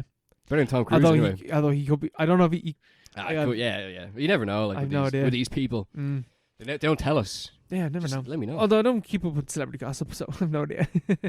Yeah. Except for who's getting cancelled. That's the only thing that matters. Yeah. Tom Cruise, how has he not been cancelled? I think he was back in the 2000s, but then he just revitalized it. Yeah. Oh, Scientology shit, man. He just resuscitated his career, yeah. Oh, yeah, remember the Oprah thing? Yeah, the whole Oprah thing. I wasn't really cancelled, though, yeah. He was crazy for a while. He was kind of like, this guy's fucking mental. And then everyone just kind of forgot about it. But Join closing that door. Sorry. Oh, shit, it's open. And we're back. We're back. Yeah, but he's not as crazy as Mr. Baxter. And Don't Look Now. Yeah. Absolutely. Don't Look Now, a recommended film of the week. Come on, bro. I tried real hard with that segue. He's not that crazy. He's pretty crazy. He's pretty cray. Maybe not as crazy as Tom Cruise, though, but... Yeah, I think Tom Cruise is a different level, yeah. There's something more... This guy, his kid just died. Yeah, there's something more explainable. Anguish. It's griefing. Yeah, he's just griefing a bit. Yeah, Don't Look Now. It's our recommended film of the week. Directed by Nicholas Roeg from 1973, stars Donald Sutherland and Julie Christie. I thought it was someone that I would have known. It actually isn't. Nah. I think I've seen her and stuff, though. Yeah. And, so, quick synopsis. Still grieving over the accidental death of their daughter, Christine, John and Laura Baxter head to Venice, Italy, where John's been commissioned to restore a church. There, Laura meets two sisters who claim to be in touch with the spirit world and with the Baxter's daughter. Laura takes them seriously, but John scoffs until he himself catches a glimpse of what looks like Christine running through the streets of Venice. And it gets a bit spooky from there on. It's kind of a psychological thriller / vague horror undertones. It's not really a horror film, but there are elements that kind of come to a head at the end of the film where you're like, what the fuck is happening? Yeah. Because it's mainly psychological horror film. It's or thriller. It's a similar thing to how, what's that Tom Cruise one that we talked about? The Kubrick one. Oh, Eyes Wide Shut. In the similar sense that Eyes Wide Shut isn't a horror film, but there's something horrifying about it. It's a similar thing in Don't Look Up. Don't Look Now. Don't Look Now. Fuck, I'm going to do that the entire time I'm talking about this film. I don't blame you for not being able to read the synopsis, man, because even when I was reading the synopsis on like Letterboxd and stuff like that, I was like, why is it phrased this way? It's so confusing. They put all their names right there. I was like, there wasn't 3 people that went to Venice. There was 2. But even though, because the plot is so simple, really. Yeah, it's very simple. Yeah, their child dies basically. Christine dies. She dies. It's a haunting opening sequence. She dies. It's like one of those public service ads.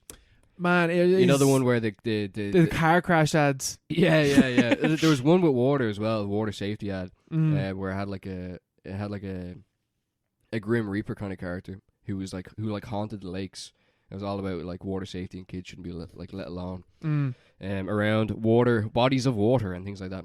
And anyway, it's kind of like that. It's kind of like one of those ads. And she ends up drowning in this lake, and she's wearing like a red Mac, like this really kind of distinctive red Mac, like Anne Frank in Schindler's List. Well, not really, but The kid in Schindler's List. yeah, whatever. Yeah. And yeah, she dies, and Donald Sutherland finds her body, and he's like, no, and they go off to Venice. It's a whopper scene. Yeah, it's a really haunting scene. It's the best scene in the entire film. Really? I think so, yeah. Yeah, I suppose there's only really two major scenes, but I think the key to the film is the editing and what like the reason why it's still kind of remembered so well. Why the film is so good. Like, yeah, yeah, right. Because it is so good, but I Yeah. didn't like it that much. But yeah, yeah. There's so many positives about this film. About like in the formal sense, it's It's just an really well done. An incredibly made film. Yeah, because it's as you said, it's very very simple. There's nothing really to the it's nothing surprising really to the plot until you get to the very end. But then it's kind of like it's not something that you wouldn't see in any kind of like 70s 80s horror-ish film. But what's kind of sets the film apart is the editing. Yeah, that opening scene. Because it's kind of like it's associative editing in like a montage kind of way. Yeah, it's pure montage. Yeah, montage. It's literally just like Eisenstein's theory just presented to you. Yeah. Exactly like, and it makes like, this is how montage works. How we can, two images together can, create this sense, this feeling. Yeah, new meaning. Yeah, the meaning is between the images. It's something that, like it like attaches meaning to certain motifs and stuff like that. Things, images, sounds, kind of even refers back to certain scenes, like out of nowhere, out of context. To the extent that sometimes you're not really sure what's going on, what's real, which is playing into the whole psychological drawdown of Donald Sutherland's character.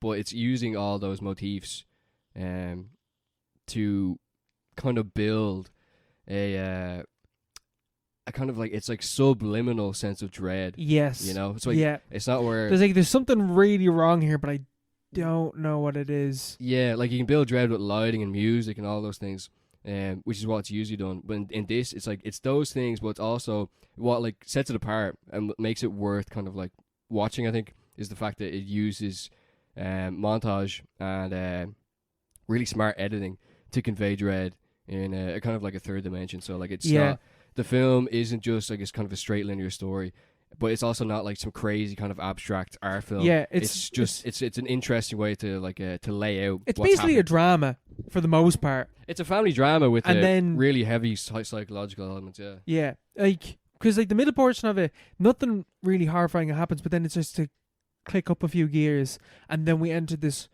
not horror, but this like dread and sense that like something awful is going to happen. Yeah. And it's like pretty early on, and then just keeps building up really slowly. It's like it's perfect tension building essentially, but through this weird montage that you were talking about. It's kind of like a dream. But even like the opening, especially, just the way that it builds up the I don't even know how to describe it. The tension again, I guess, is the only way to describe it, or like just the horror of what is about to happen, even though you don't know exactly what's going to happen. It's like Donald Sutherland is like just chilling in the gaff, and he's looking at a photo of a church, and in the photo in the church is Christine. Yeah, she's sitting in a pew in the church. Yeah. And it's intercut with Christine like playing out in the woods or whatever, and bumping into her brother and playing beside a river. And like I honestly thought for a second, I was like, is Donald Sutherland the little boy and then his wife is the little girl? And I was like, but that doesn't make any sense because she's like really bright blonde hair. What the fuck is going on? Yeah. And it's only when he ran outside that I realized, oh right, yeah, now I get it. Like in a certain sense, it clicked into what the fuck was happening, but it took me a few minutes, I'm not gonna lie. Yeah. But I should have probably fucking have guessed from the photo, but I thought that the photo could have been Christine was the wife. Anyway, but just by cutting those three things together, and in one scene, in like Donald Sutherland knocks over like a water, and the water spills onto the image, and the red coat in the photo, it's ink spludges across the entire picture, and it's Yeah. like blood, and then it cuts back to the little girl running beside a lake, and or not, like a little river, and and he knows as well because he realizes what's happening. He has this premonition essentially of what's about to go down, and so he runs outside and it's like it's too late, whatever. The horror, that scene builds that tension and that horror and dread so well, and that just is a little microcosm of what the entire film does. Yeah. It does it really, really well. Because it's actually adapted from a story by Daphne du Maurier, which is kind of like just a conventional kind of. It's a short story in a collection as well, but there's nothing crazy about it. Like the kind of thrust of the story is that John is having, like Donald Sutherland's character is having some kind of premonition. Like he has a premonition about his daughter's death, and then later on in the film we found out that his kind of psychological decline in Venice, and the premonitions he's having there are him having premonitions about his own death, which is somehow tied to some weird small woman in a red coat, which is kind of weird. Well, I thought that was really cool in like a really cheesy horror Thought it was a film bit sense. shit. But Talk about things not ending well. yeah, maybe. But it was a surprising ending at least. But yeah, the film itself just does a really like it's the direction is just very good at evoking that sense of something just really being wrong, and like just kind of like getting that into your head, and you just feel like there's just the what you're seeing isn't entirely reliable. There's a constant mood, there's a constant kind of sense of a threat. It's very atmospheric. It works like that. It's such a weird atmosphere throughout the film though, because like Venice is absolutely beautiful. Absolutely a gorgeous city, and like, you know, does have that horrifying thing that it is sinking, and you're walking around and you're constantly aware of that like this is a place that is not going to exist in a few years because of global warming and the tides are rising. And there's that similar sense of dread, I guess, in actual Venice. But in this film, because we have established water with the death of Christine, the entire like water becomes an image of death essentially, and this city literally that just like reeks of death because of that, I guess. And it's just through the building of motifs throughout the entire film, and the recurring use of like people getting like there's like a little doll that Donald Sutherland picks up, and he picks it out of the water, and it's just like the little girl. There's a bit where the dead body gets pulled out of the water. Yeah. Like that's someone that has drowned. Again, you know, and it's not really integral to the plot. There's nothing really. It's like a side thing that's going on. Yeah, it's like a really striking image that he's trying to like he's trying to add to the bank, put it in your head. Yeah, and then he uses it for association of meaning later on. You know, it becomes something entirely different. It's not what you're seeing. It's like the meaning behind it, the meaning that's evoked by the image when it's not there almost. Yeah, and like when it's kind of collided with other imagery. It's just it's done really well. Yeah, and Venice is the use of like Venice as a location as well is really interesting because it's a very beautiful city. It's like famous for being really beautiful and really like unique and stuff. But it's like it's almost gothic. Like the way they use it is really it's a setting for a horror film. Have you ever been to Venice? No. There's something. There's like this feeling that like this place isn't gonna last long, and like you only have a certain amount of time to really be there because we know that place won't exist. Yeah. So there is something like horrifying about Venice as well. Yeah, apparently the councillors, like the tourist board, really hated the film because it does make you want to visit Venice. It makes you want to be like, it gives us it evokes this feeling of just kind of dread, and like you have this own premonition. Yeah, like as you're watching the film, you just have this premonition of sinking, of being kind of subsumed by water. This film feels like you're drowning. Yeah, which is really adds into the whole horror because it isn't really a horror film when you first look at it, but it's through that kind of like accumulation of imagery and motifs and themes. It's a serious vibe to the film, and it's come on like a lot more recently in terms of reputation stuff. like it's one of Say Mark Kermode fucking loves this film. yeah, I think he does. Say I think he does. I know Roger Ebert loved this film. He loved this film for some reason. I haven't really looked into it, but he thought it was really, really good. He also hated the ending. Because the ending is... Right. The ending is, throughout their time in Venice, because it's also, you had the kind of like family drama element of like Laura and John coming to terms with the death of their daughter. You'd be able like, to talk about the plot. yeah. And like, the grief. But like, that's boring. Like, that's been done a fucking million times. Even like and then they bump into the sisters, and the sisters are able to. They're nice and creepy. Because I think that you think that the film, because of John, is his name John? John, yeah. Yeah. His because he's in these premonitions and he's grieving, and he thinks that it's like this supernatural element or like this like heavy religious thing that's going on in the film. But it conveys this like paranoia that he has, where like I literally had no idea what the fuck was going on at some stage. I was like, is the church involved in this? Is the bishop part of this? Is this a big conspiracy that's going on? Like, it's kind of like the Wicker Man, like that. It is. It has this... When it's like the fish out of water kind of thing. Yeah. And there's something off. Something seriously off. I thought it was a cult film halfway through, just because I like the paranoia. And then at the end, when it's not a cult film, I'm like, oh, this is something completely different to what I thought I was experiencing. Yeah. I think it would have been cool if it was a cult. Well, I think I just like cults. I think it would have been... I prefer that this film isn't a cult film, but it has that sense of paranoia. Because it's not, it doesn't entirely cop out. Because we talked about before, stuff like The Babadook, kind of like the go-to example of a film, which I don't really like, where it looks supernatural, but then it's not. Everything's straight out. Everything's straight up subtext. Yeah, but this one isn't like that at all, because obviously he is having premonitions, and obviously the blind woman does have some kind of contact with, the other side, with the daughter. It's never really explained. But it is there. And she also has premonitions. Like she says like your husband has the touch of it as well. He just can't control it yet. And she knows he's in danger.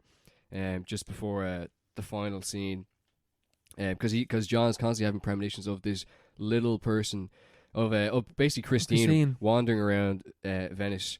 And at one point, their son is involved in an accident back home. So the wife Laura flies back. And then John sees her out on the canals with the blind woman, and he believes she's been kidnapped. Yeah, he thinks she's been kidnapped or like brainwashed, and that she's mentally unwell. And so he goes to the police and all this kind of caper around and stuff like that. Laura eventually flies back, and there's been this whole confusion with the blind woman, like the two sisters, and John, and he's like reporting to the police and all, like they're arrested. They arrested the blind woman briefly. And he goes off into the canal, and it's dark, and it's like really cramped, and there's loads of shadows and stuff. It's really well. Oh it's spooky. Creepy. It's spooky as fuck. And he sees sees Christine again in the little red Mac, and he eventually tracks her down, and it's not really a famous scene at all, but it's the first thing I saw when I first looked up the film. Yeah, it's one of the first Google images. Yeah, it's just the image of this old woman in like a red Mac. And it has the same vibe in terms of its immediate impact as like I think the homeless person in Yoke in Mulholland Drive. I was more thinking sleepaway camp. It's ending. Yeah, that kind of thing. But it's the ending. I suppose it is the kind of the denouement or whatever. She turns around, slits his throat, and it's just like a little person. They completely lost me when that happened. Yeah, I'm not sure what it means. Honestly, I think the whole thing is just that like he wasn't chasing what he thought he was. He was chasing the serial killer that was told throughout the film, I guess. Yeah. But he was misinterpreting the signs that it was leading towards his death, and thinking that it was Christine trying to talk to him, but it wasn't. It was premonitions of his death that he just was misreading.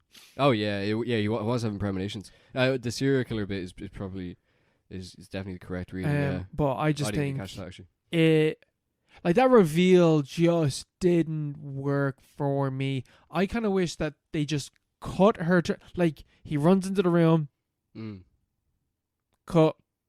We see his dead body, blood, whatever. Like, I would prefer, I just think that, like, when she turns around, it completely lost me. Like, not I was more like, you're like, oh. I wasn't even like, I was like, oh. I was like, this is fucking stupid. I actually just thought, I was like, this is so dumb. Yeah.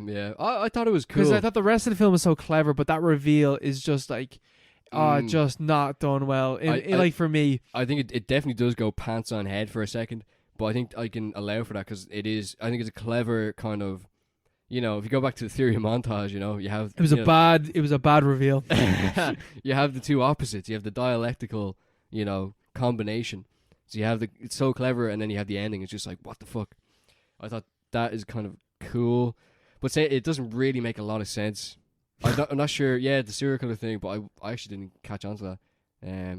I think that's what it's meant to be. Yeah, no, it definitely is. Because there's no other real reason. Because why the fuck else is there a serial killer subtext? Yeah. Or subplot? Yeah, I think it would have been cool if like they had like a fucking Blair Witch kind of thing, where she's just... That's what I would have preferred. She's standing in the corner and he's like, Christine. That's what I mean by just like cutting and not showing. No, like he turns around, he's like, or whatever. Yeah. And then cut, and then you know, whatever. And then maybe show the funeral procession. Yeah.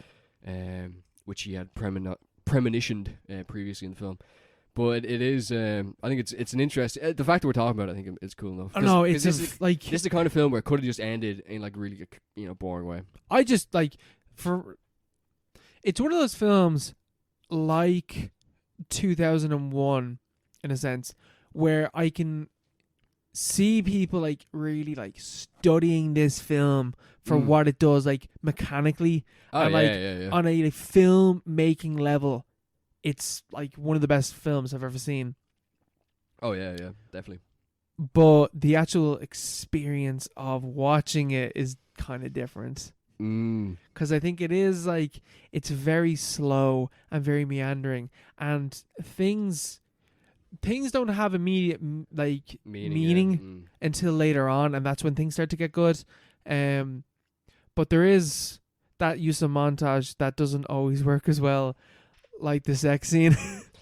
Yeah, very strange sex scene. I understand afterwards and reading what people said about it. What was like, the meaning? What the point was.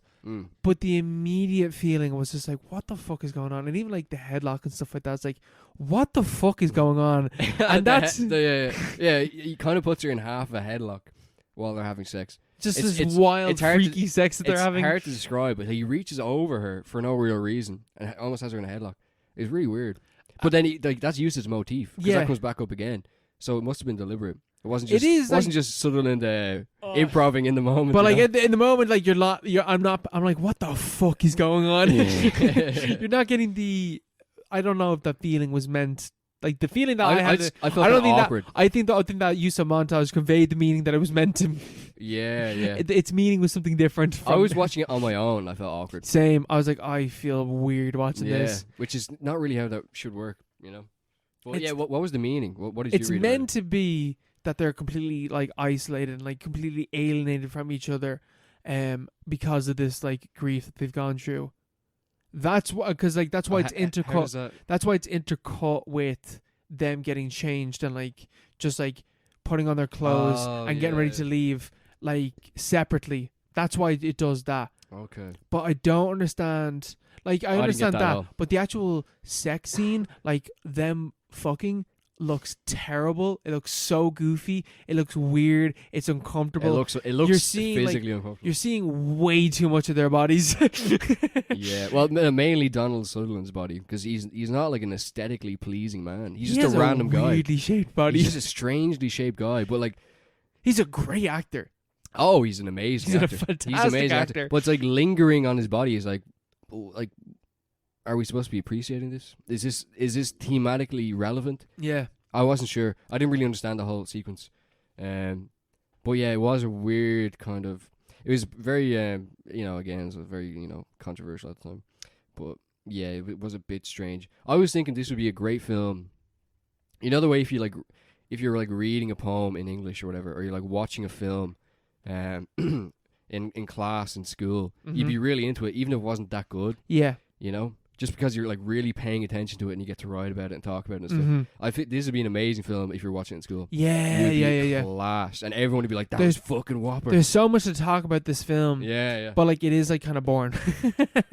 It's the kind of thing you. It's really great to appreciate this film. Yeah, if you could sit around the circle and like, if you watch this for like even a group watch or something like that, I think it'd Yeah. be really cool. I think genuinely, I think that if I like this film a lot more from us talking about it right now than I did immediately after watching the film, just because we're talking about like what it did that's so good, Yeah, and there's loads of bits in the film that are really great. But for me, it's just something like in the actual the experience execution. of Yeah, the film is yeah, different. yeah. But it's still a banger. It's still a bit of a banger. It's still well worth the watch. Oh yeah, Just to like even just like read about afterwards. Yeah, it's well regarded anyway. So check it off your list. And rightfully so. Rightfully so. Rightfully so. Says us. Says us. It's got the Parapod stamp of approval. It's one of those 3-star films that I really like. 3 stars. 3 stars, yeah. Oh my god. It would have been 3.5. What did you give Top Gun? 4. Okay. Fair Yeah, enough. yeah. Different types of films though. Way Yeah, different, very different types of Yeah. films. This is slightly different from Top Gun. Yeah. If John started out this whole problem by hopping in a jet fighter, Yeah, fighter jet, Yeah. and just flew around and just annihilated those the blind women, Yeah. 5-star film. If you just blew up a few Iranian nuclear labs. Yeah, if you just killed a few Iranian few people. Iranians, yeah, he'd be grand. Yeah. I know. Good though, good. Good film though. God bless. We move on to some news. Bit of news to wet our lips. So, this is kind of an ongoing thing at the moment. This is almost going to be like, I feel like there's going to be more on this by the time that this episode comes out. But at the moment, it seems like Warner Brothers are doing an absolute clear out of films at the moment. They're purging. They're just cancelling films that have already been made. Most notably, Batgirl.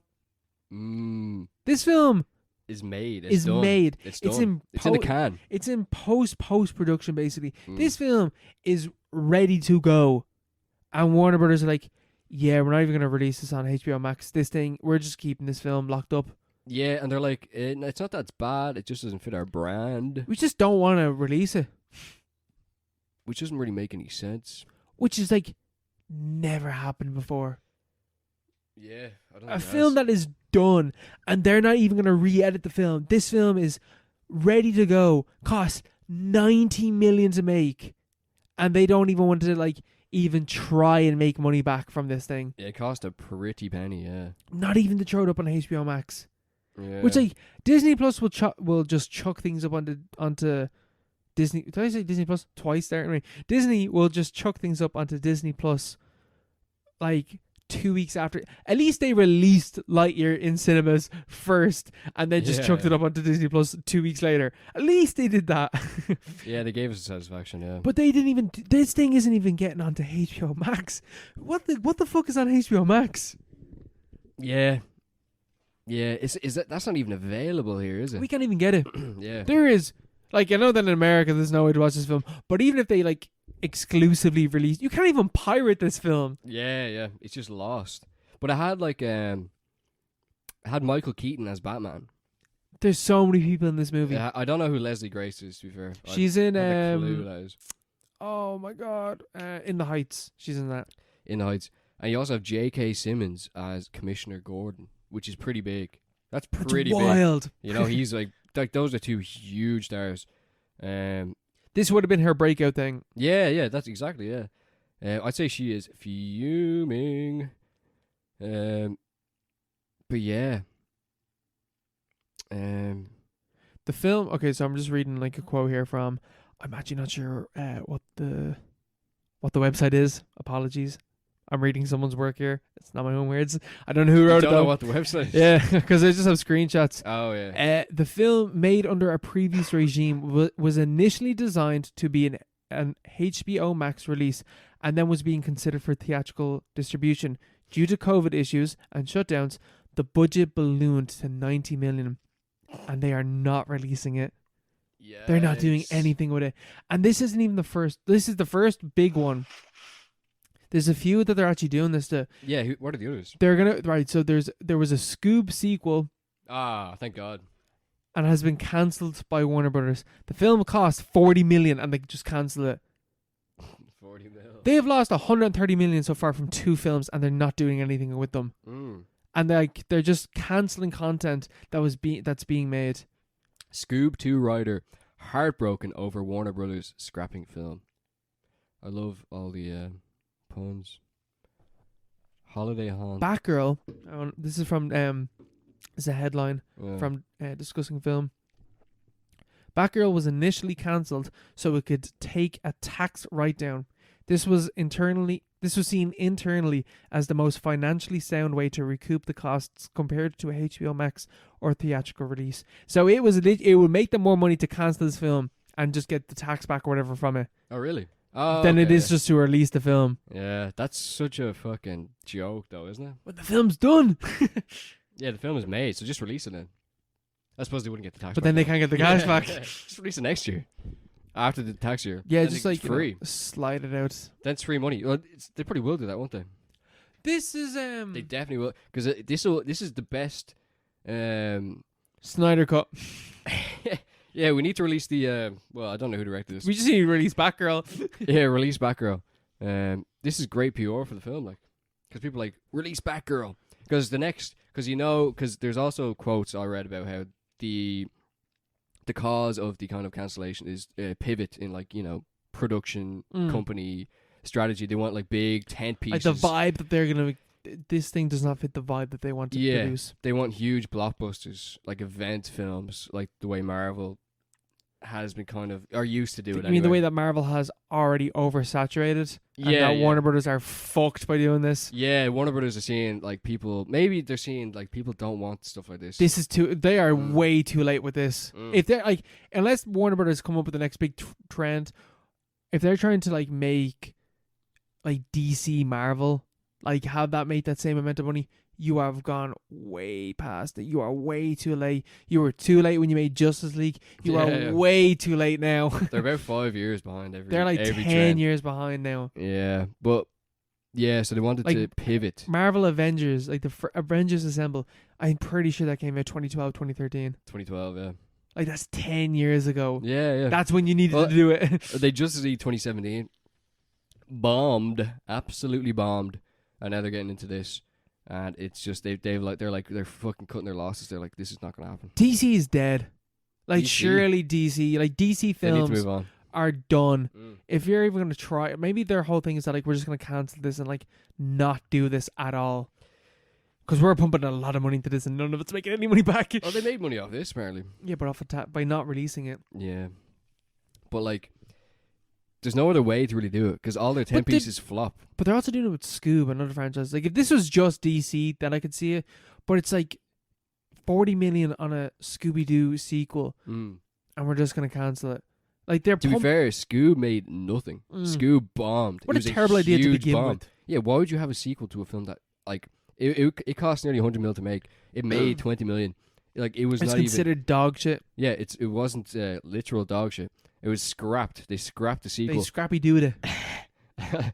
And so I don't know. I think this is one of those. This might be one of those. What was that thing called? Food fight kind of situations. I think they're just trying to fucking rake it back in. They know they're trying to pivot strategy, obviously, with the new ownership. Yeah. And they're just these are just not happening. These are dog shit. Why? Yeah, why were these signed off on to begin with? But I don't know what else they could possibly do with this. With any of these, single one-off kind of stories, it seems to be the only way they can actually make films that people will watch. I think because all their big movies do not they all bombed. Justice League bombed. Batman vs Superman also kind of bombed. The Flash is gonna bomb. I feel remember the Flash 2023? Their fucking star is on the run. Yeah, and that's still getting released as well apparently. Yeah, but that's gonna bomb now. Oh, they even I just don't. I understand now that they get a tax back from it. That just feels so sleazy and that just doesn't feel right. They're pure evil. All film production companies are evil. That's just a negative point against you. That makes it even worse. But 90 million on something that you're just gonna release on a streaming service. That doesn't add up, does it? That's so weird though. That's such a poor business decision. Yeah, because like COVID, like what possibly could have been put into that? I know that you, everything's getting more expensive as well, though.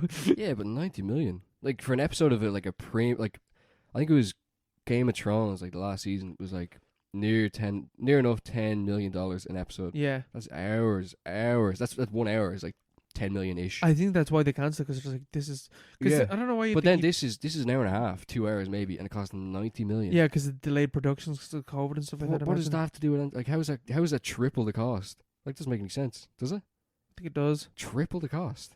Like, what are they paying for? I've no idea. I don't know how films are made. Well, I think this is something for the IRS to investigate. Yeah.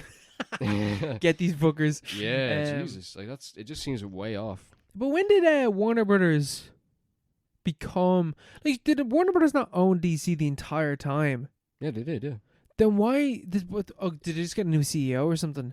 Discovery. Remember we talked about it. Discovery. Oh fuck yes, Discovery Warner. That's what it is. Yeah. I forgot about that. Was it Discovery bought them? Yeah. Yeah. Like, not the other way around. Yeah. I was like, what? Remember that? Yeah. It's so bizarre. I think as well. That's another thing they have to look into. But how did Discovery get their money? Well, this is the thing. It can't all be Deadliest Catch. They're cutting all these films immediately to reduce costs. Like, they are trying to get back as much money right now as much as they can, because Discovery weren't big enough to buy Warner Brothers, but they have some deal or whatever that they're going to pay them back. Like, they're hugely in debt, I'd imagine, from buying Warner Brothers for some fucking reason, and now they're like reducing all the costs. Like, they're already cutting their losses on 90 million. It's like, we need to make back as much money from that 90 million as possible.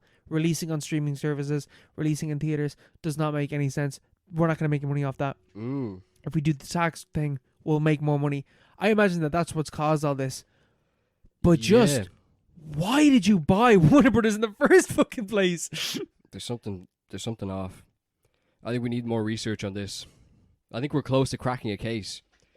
Because, like, think about, this the end? Is this the end of all these, like... Maybe. Because you think of Netflix as well. Netflix hasn't been making a profit at all. It's been people are hemorrhaging. Like, my mom's talking about cancelling Netflix as well. Yeah, a lot of people are. But they pump out so much dog shit original content which nobody watches. They pretend people watch it, but no one does. It doesn't make any money. They're actually losing money right now because their content isn't good enough, and they're losing other content from other production companies, which are pulling them off the platform. Yeah. They're going to start cancelling stuff as well, because it makes more sense to write it off as a tax thing than to put it out and still continue losing money. But like in that kind of way, with Netflix as well, because they have lost so much money from like what they produce, and most of it is shit, and like most of it is shit that people are like, yeah, they got this Netflix original, but it's not really worth paying for Netflix to watch these films. No way. What is it now? It's like €11, €12, 13, or I think it's nearly 15 quid. It's insane. For Stranger Things, basically. For like the full Netflix or whatever, multiple screens, full like 4K streaming, whatever the fuck it is. Family plan. I think it is like 15 quid. And you're basically just paying for Stranger Things. Basically, and a few TV shows. Netflix originals, because most of the stuff that Netflix did originally have are no longer not theirs, because their own companies have streaming services. So Netflix's idea is just like, we'll just raise the prices to offset the cost that we've put into these things, but that's driving your user base even further away. Yeah. Just Netflix have fucking shit. Netflix is so bad. There's so many bad films on Netflix. Oh man. There's loads of good shit on it, but most of the stuff that Netflix produce is dog shit. Terrible. Absolutely terrible, yeah. The whole fucking, I think the whole industry is kind of circling the wagons on Netflix. They're all trying to choke them off. Like, I would much rather pay for Disney Plus than Netflix. Like, if I had to pick one or the other, I'm picking Disney Plus, because at least Disney Plus originals are fucking good. Yeah, I don't even watch the originals. Like Disney films and like the Pixar films. Yeah, I suppose, yeah. And they also have The Simpsons and Malcolm in the Middle, which are better than any other TV show which is on Netflix. Yeah. Like, not even close, And yeah, they're rewatchable, Netflix has Arrested Development, which I can watch once a year. Does Disney Plus also has Modern Family? It does, yeah. Yeah. And Futurama, it's the kind and of... Family Guy. Yeah, like, it's just a better deal. X-Files. X-Files, exactly, yeah. It's just a better deal. Yeah, X-Files is actually the reason I signed up to Netflix back in the day, like back in 2011, 2012. because I wanted to watch it. It was on Canadian Netflix. It was very easy to access Canadian Netflix back then. And now it's not on it. Nothing is on it. I never watch Netflix now. I need to use Disney Plus more. It's so good. It is. It's evil, but it's also very good. It's also the best streaming platform. Prime is dog shit as well. Prime is so bad. It's very cheap. Like, you are not paying for Prime to get the streaming service. You're paying for Prime to get Prime delivery. Yeah. If you're not using the delivery, you're not getting your money's worth, because delivery is actually very good. Yeah, it's 2 days and it's already here. It's so addictive. It's so bad. I feel terrible, but what can you do? Every purchase I make on Amazon, I feel like I'm being sent to hell just quicker. Yeah. But it's so worth it for that immediate materialistic good. Yeah, you're leveling up to the next circle with each fucking product you buy. I'm fucking 15 layers deep now.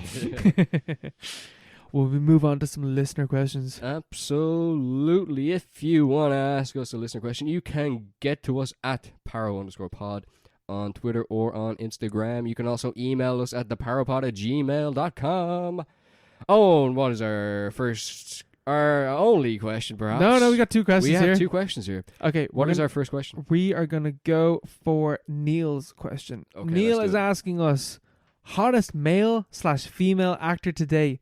Honest opinions only. Okay, that's a very interesting question, Neil. Thank you. Okay, here's a hot take. Oh. Ryan Reynolds is the most overratedly attractive actor on earth. That is a hot take. Ryan Reynolds is not that hot, but for some reason he's the one actor that straight guys can say that they find attractive. Is he? He is. To be fair, if I saw him walk into a room, say we're in a room, a lot of people we know, and he walked into the room, I would look at him and I'd be like, I'd just look away. I think he's like a 7 out of 10. Like, I can see what you mean. Like, there's people on Love Island that are way more attractive than he is. He is big. He's pretty big though. He's ripped. No, he's not. He's a little 5'8". I'd pick him up and spin him around. Is he? Give him a big bear hug. Yeah, I don't know. I just don't see it with Ryan Reynolds. But for some reason, everyone else loves him. You know who I don't see? Bradley Cooper. I also get that. I don't really get it. I don't really get it. You know? There's loads of others. You know who's really ugly? Benedict Cumberbatch, but I think that's not an uncommon opinion. No, I think he freaks me out. He's like he's so ugly that he's attractive to Tumblr people and Twitter. Yeah. You know who's also really ugly? Eddie Redmayne. No offense to him, but he kind of freaks me out as well. It's posh British actors. They all kind of looked a bit weird. They look like fucking the frog people from Lovecraft stories or something. Okay, right, here we go. We're looking at www.heart.co.uk for the top 26 sexiest men in the world. Let's do this. Right. We'll answer your question after this, Neil. We're going to run through the sexiest men first. See if we get any ideas for any that we agree. Right. Number 1, Jamie Dornan. He's definitely an absolute hunk. He's pretty hot. He's really hot. I don't think he's the hottest.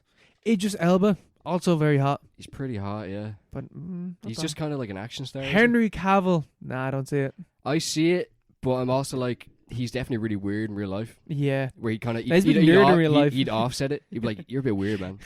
Try to eat me. Yeah. David Beckham, number 4. Oh, no. David Beckham, huge. He's just a random person. If he walked into a room, nobody would look at him if he wasn't David Beckham, you know? Yeah, I don't see it. He's just a random guy. If you walked in the street, you'd be like, oh, it's just a random guy. Ryan Gosling. Pretty hot. He's a fucking hunk, man. Yeah. He's a king. Number 6, Ryan Reynolds. Nah. Bradley Cooper, number 7. Nah. No. Jake Gyllenhaal. Yeah. He's a fucking hunk, man. Eh. He's so aesthetic. I guess like in stuff like... He's seriously aesthetic. And I was just thinking of his Lou Bloom, so no. But now I'm trying to think at of... that stage, no. But then I'm thinking of him like, his short hair with the stubble. Oh, yeah. Think of him in Enemy. Robert Pattinson, yeah. Oh, yeah. Oh, yeah. Enemy, yeah. Also Robert Pattinson. Yes. Well, he is too good looking, really, I think. I'm trying to think, is he the hottest? Would he be my hottest? I would go with either him or Jamie Dornan, to be honest. I think I'm going to go Orpat. I think Orpat is the hottest actor at the moment. I'd go with the homegrown Jamie Dornan. Or also, oh my God, Green Knight, Dave Patel. Dev Patel. Dev Patel is hot, bro. Is he? No, he's not. He looks like a random guy, man. And Stephen Yeun is also very hot. Is he? Oh, Stephen Yeun is hot. Bro, you ever see him on a red carpet? No. Dude looks good in a suit. That's all I'm saying. I have to look this up. I have to save this for later. Yeah, this is the after hours section. Right. And then this hottest women, Okay. the hottest actresses. Okay, let's go. Exercise. Right, let's look at celebs. Actually, just off the top of my head straight away, the Batman, Zoe Kravitz. Oh Jesus, yeah. Zoe Kravitz. Stop. That is like two of the hottest actors in Hollywood in that film. Yeah. Alright, number one according to Scarlett Johansson. Nah. Bit generic. Nah, not really. Jessica Biel, Jennifer Lawrence. Jessica Biel kind of freaks me out. Jennifer Lawrence is pretty hot. Megan Fox. Oh, Jennifer Lawrence, yeah. Back in the day, Megan Fox had my heart. Now she kind of freaks me out. Yeah, especially with that whole Machine Gun Kelly stuff. Yeah, he's a weird guy. He's weird. He's also another person who could just walk down the street and you wouldn't even look. No, if I saw him, I'd be like, that's a school shooter. I'd be like, he's gonna, I don't know. He looks like he just deals. He looks like he deals at bank in Tampa Bar. Yeah. Mila Kunis. Yeah. Yeah, I suppose. Melina Iglesias. I Who have the no fuck idea. is that? Iglesias. Iglesias. I've never seen her I before. have no idea. She is not. I'm sorry. I'm sorry, Melina. Kate Upton. Yeah, big boobs. Kate Upton. What happened to her? I haven't heard that name in decades. Yeah, same. Number 9, Amber Heard. Amber Heard. She's definitely quite good looking. Julianne. Hold on, who that is. Vanessa Hudgens. Yeah. Yeah. These are all very meh. These are all very mid. As in like a selection. Rihanna. I don't get it. I think I don't get it. I think I'm sticking with Zoe Kravitz being the hottest. I can't argue with that, to be honest. Simply because this list is provided by no one else that I think is hotter. Jennifer Lawrence is also quite nice. Also, very nice. Who Very else then? nice. My wife. Okay, let's look at this. The trend spotter. Margot Robbie. Yeah. Margot Robbie's also very attractive. Kind of freakily attractive, though. Yeah, but like something sus here. Yeah, something off. Zendaya. Yeah. Jennifer Lawrence. This is a more up-to-date list, I think. Rihanna. Okay, wild card here. Kristen Bell. Therapist in Sopranos. Oh, yeah, very hot. But that's like 20 years ago. I'm sure she's grand right now as well. I'm sure she's still banging. Lucy Liu. Lucy Liu. Oh, yeah. When's this from? Yeah, I know. 2003 or something? I know Lucy Liu from Futurama. That's the Yeah, only yeah. reason why I know that she's attractive. Yeah. It's like Lucy Liu, Halle Berry. Where is this list from? Kate Upton? Yeah, Kate Upton's a weird one. Megan Fox. Like, what the fuck? Okay, so Robert Pattinson and Zoe Kravitz are my answers. So therefore, The Batman is the hottest film ever made. I can't argue with that, I have to say. I would go with Jamie Dornan and the therapist from Sopranos. Sounds good. Our second question is coming in from Carl. Carl is asking us, have you seen the trailer for the A24 film Pearl? If yes, any thoughts? I have not seen the trailer for that. I have seen this trailer. Do you want to watch this trailer before we... Nah. Oh, okay. I'll answer it. Okay, you go for it. Pearl is... Remember I talked about X? Yeah. The serial killer in that film is Pearl, and this is a prequel to X to explain why Pearl is like she is an X. Oh, right, yeah. To really put down this film in the most simplistic way, it's like female Joker from what it looks like from the trailer. Sign me up. But it actually looks better than Joker. Well, not like I think I'm gonna enjoy this. It's hard more. to be better than Joker. I think Joker's the best film ever made. I think that I'm gonna enjoy this film more than X and more than Joker possibly. I think it looks cool. It looks like the downfall of this character through the most horny way possible. So, sign me up. Sounds great. I'm looking forward to it. I think it's gonna be a good horror film as well. All right, yeah. So, looks and sounds good. Happy days. We leave it at that. We'll leave it there for this week. Do you have a recommended film for episode 97? I do indeed. My pick will be The Last Temptation of Christ, directed by Martin Scorsese. Oh. Starring Willem Dafoe. As Jesus Christ himself. Holy moly. Jesus of Nazareth. Oh, yeah, that one. Have heard very good things about this film. You were in Rome. I watched Jesus Christ Superstar a while ago. we're on a bit of a Catholic buzz, I guess. So let's go full ham. Let's talk about one of the best Jesus films ever made Yes, let's do it. by one of the greatest directors ever made. Yeah, sounds good. Sounds class. I can't wait. Pretty sure this film was banned in Ireland. That I'm sure it was. Definitely was. Yeah. But yeah, more on that on episode 97. Whew. Okay. See you there. See you there, guys. Bye.